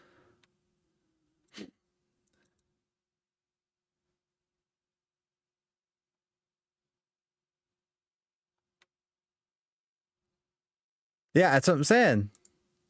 What up? That's what I'm saying. Like, your voice isn't on the stream. Like, listen, you can't hear it, right? Are we sure you have that set up correctly? Could you hear Mini Top right now? He's in the chat. Yeah, see, that's what I'm talking about right there. That's how we'll have it set up. This is perfect. Yeah. So wait, let me ask you. Yeah, so nope, and I had to double check. That's funny. So how do you type? Oh, you have it on the TV? But when you're playing on your Xbox, how do you have it on? Like where we're grouping.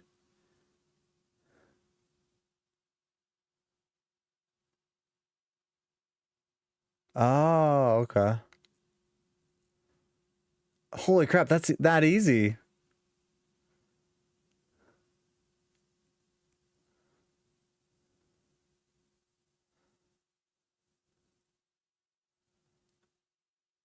Yeah. Oh, that's cool, man.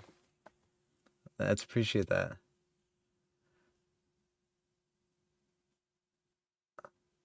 Oh wait, I gotta give Brandon the Discord. He didn't know the Discord.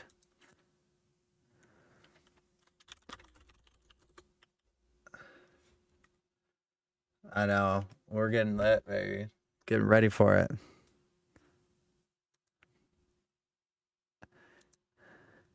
I know, and I gotta start looking at it. Ah, so much work. Come on. Check in Discord.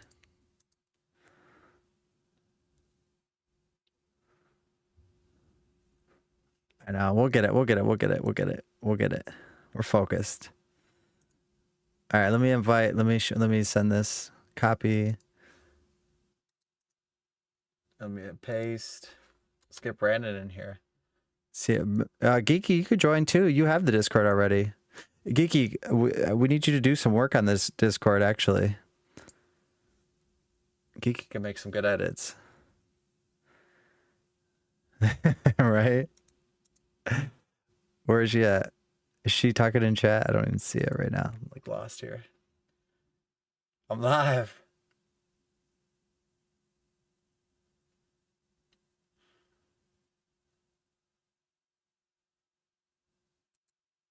Oh, yeah, she's in voice of her Pete. It's a huge delay still. Oh, I don't think YouTube is it? Oh, is it? Dang, they think I'm gonna do something stupid. They have to censor it, you know? Yeah. Well, that's good. Well, I'm glad this works. You were my test. You know, I didn't know if it was gonna work. You know, I was just testing it. I'm just playing. I knew it would work. I played with a couple buddies before. It's while I was streaming.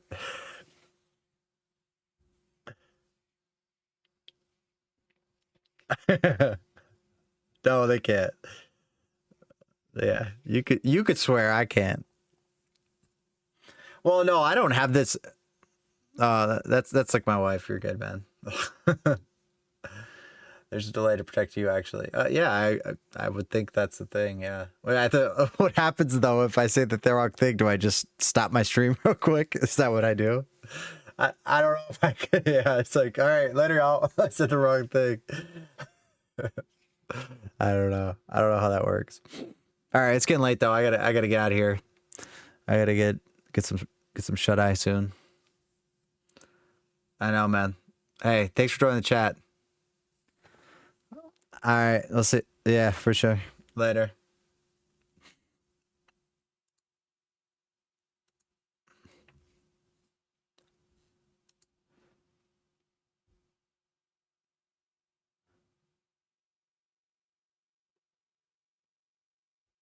Yeah, we'll make some adjustments to the Discord. Pick a day and time. We'll go over to Discord. Yeah. I'll Discord you about that, Geeky. We need a trading channel apart for it too. So I'll go over that with you.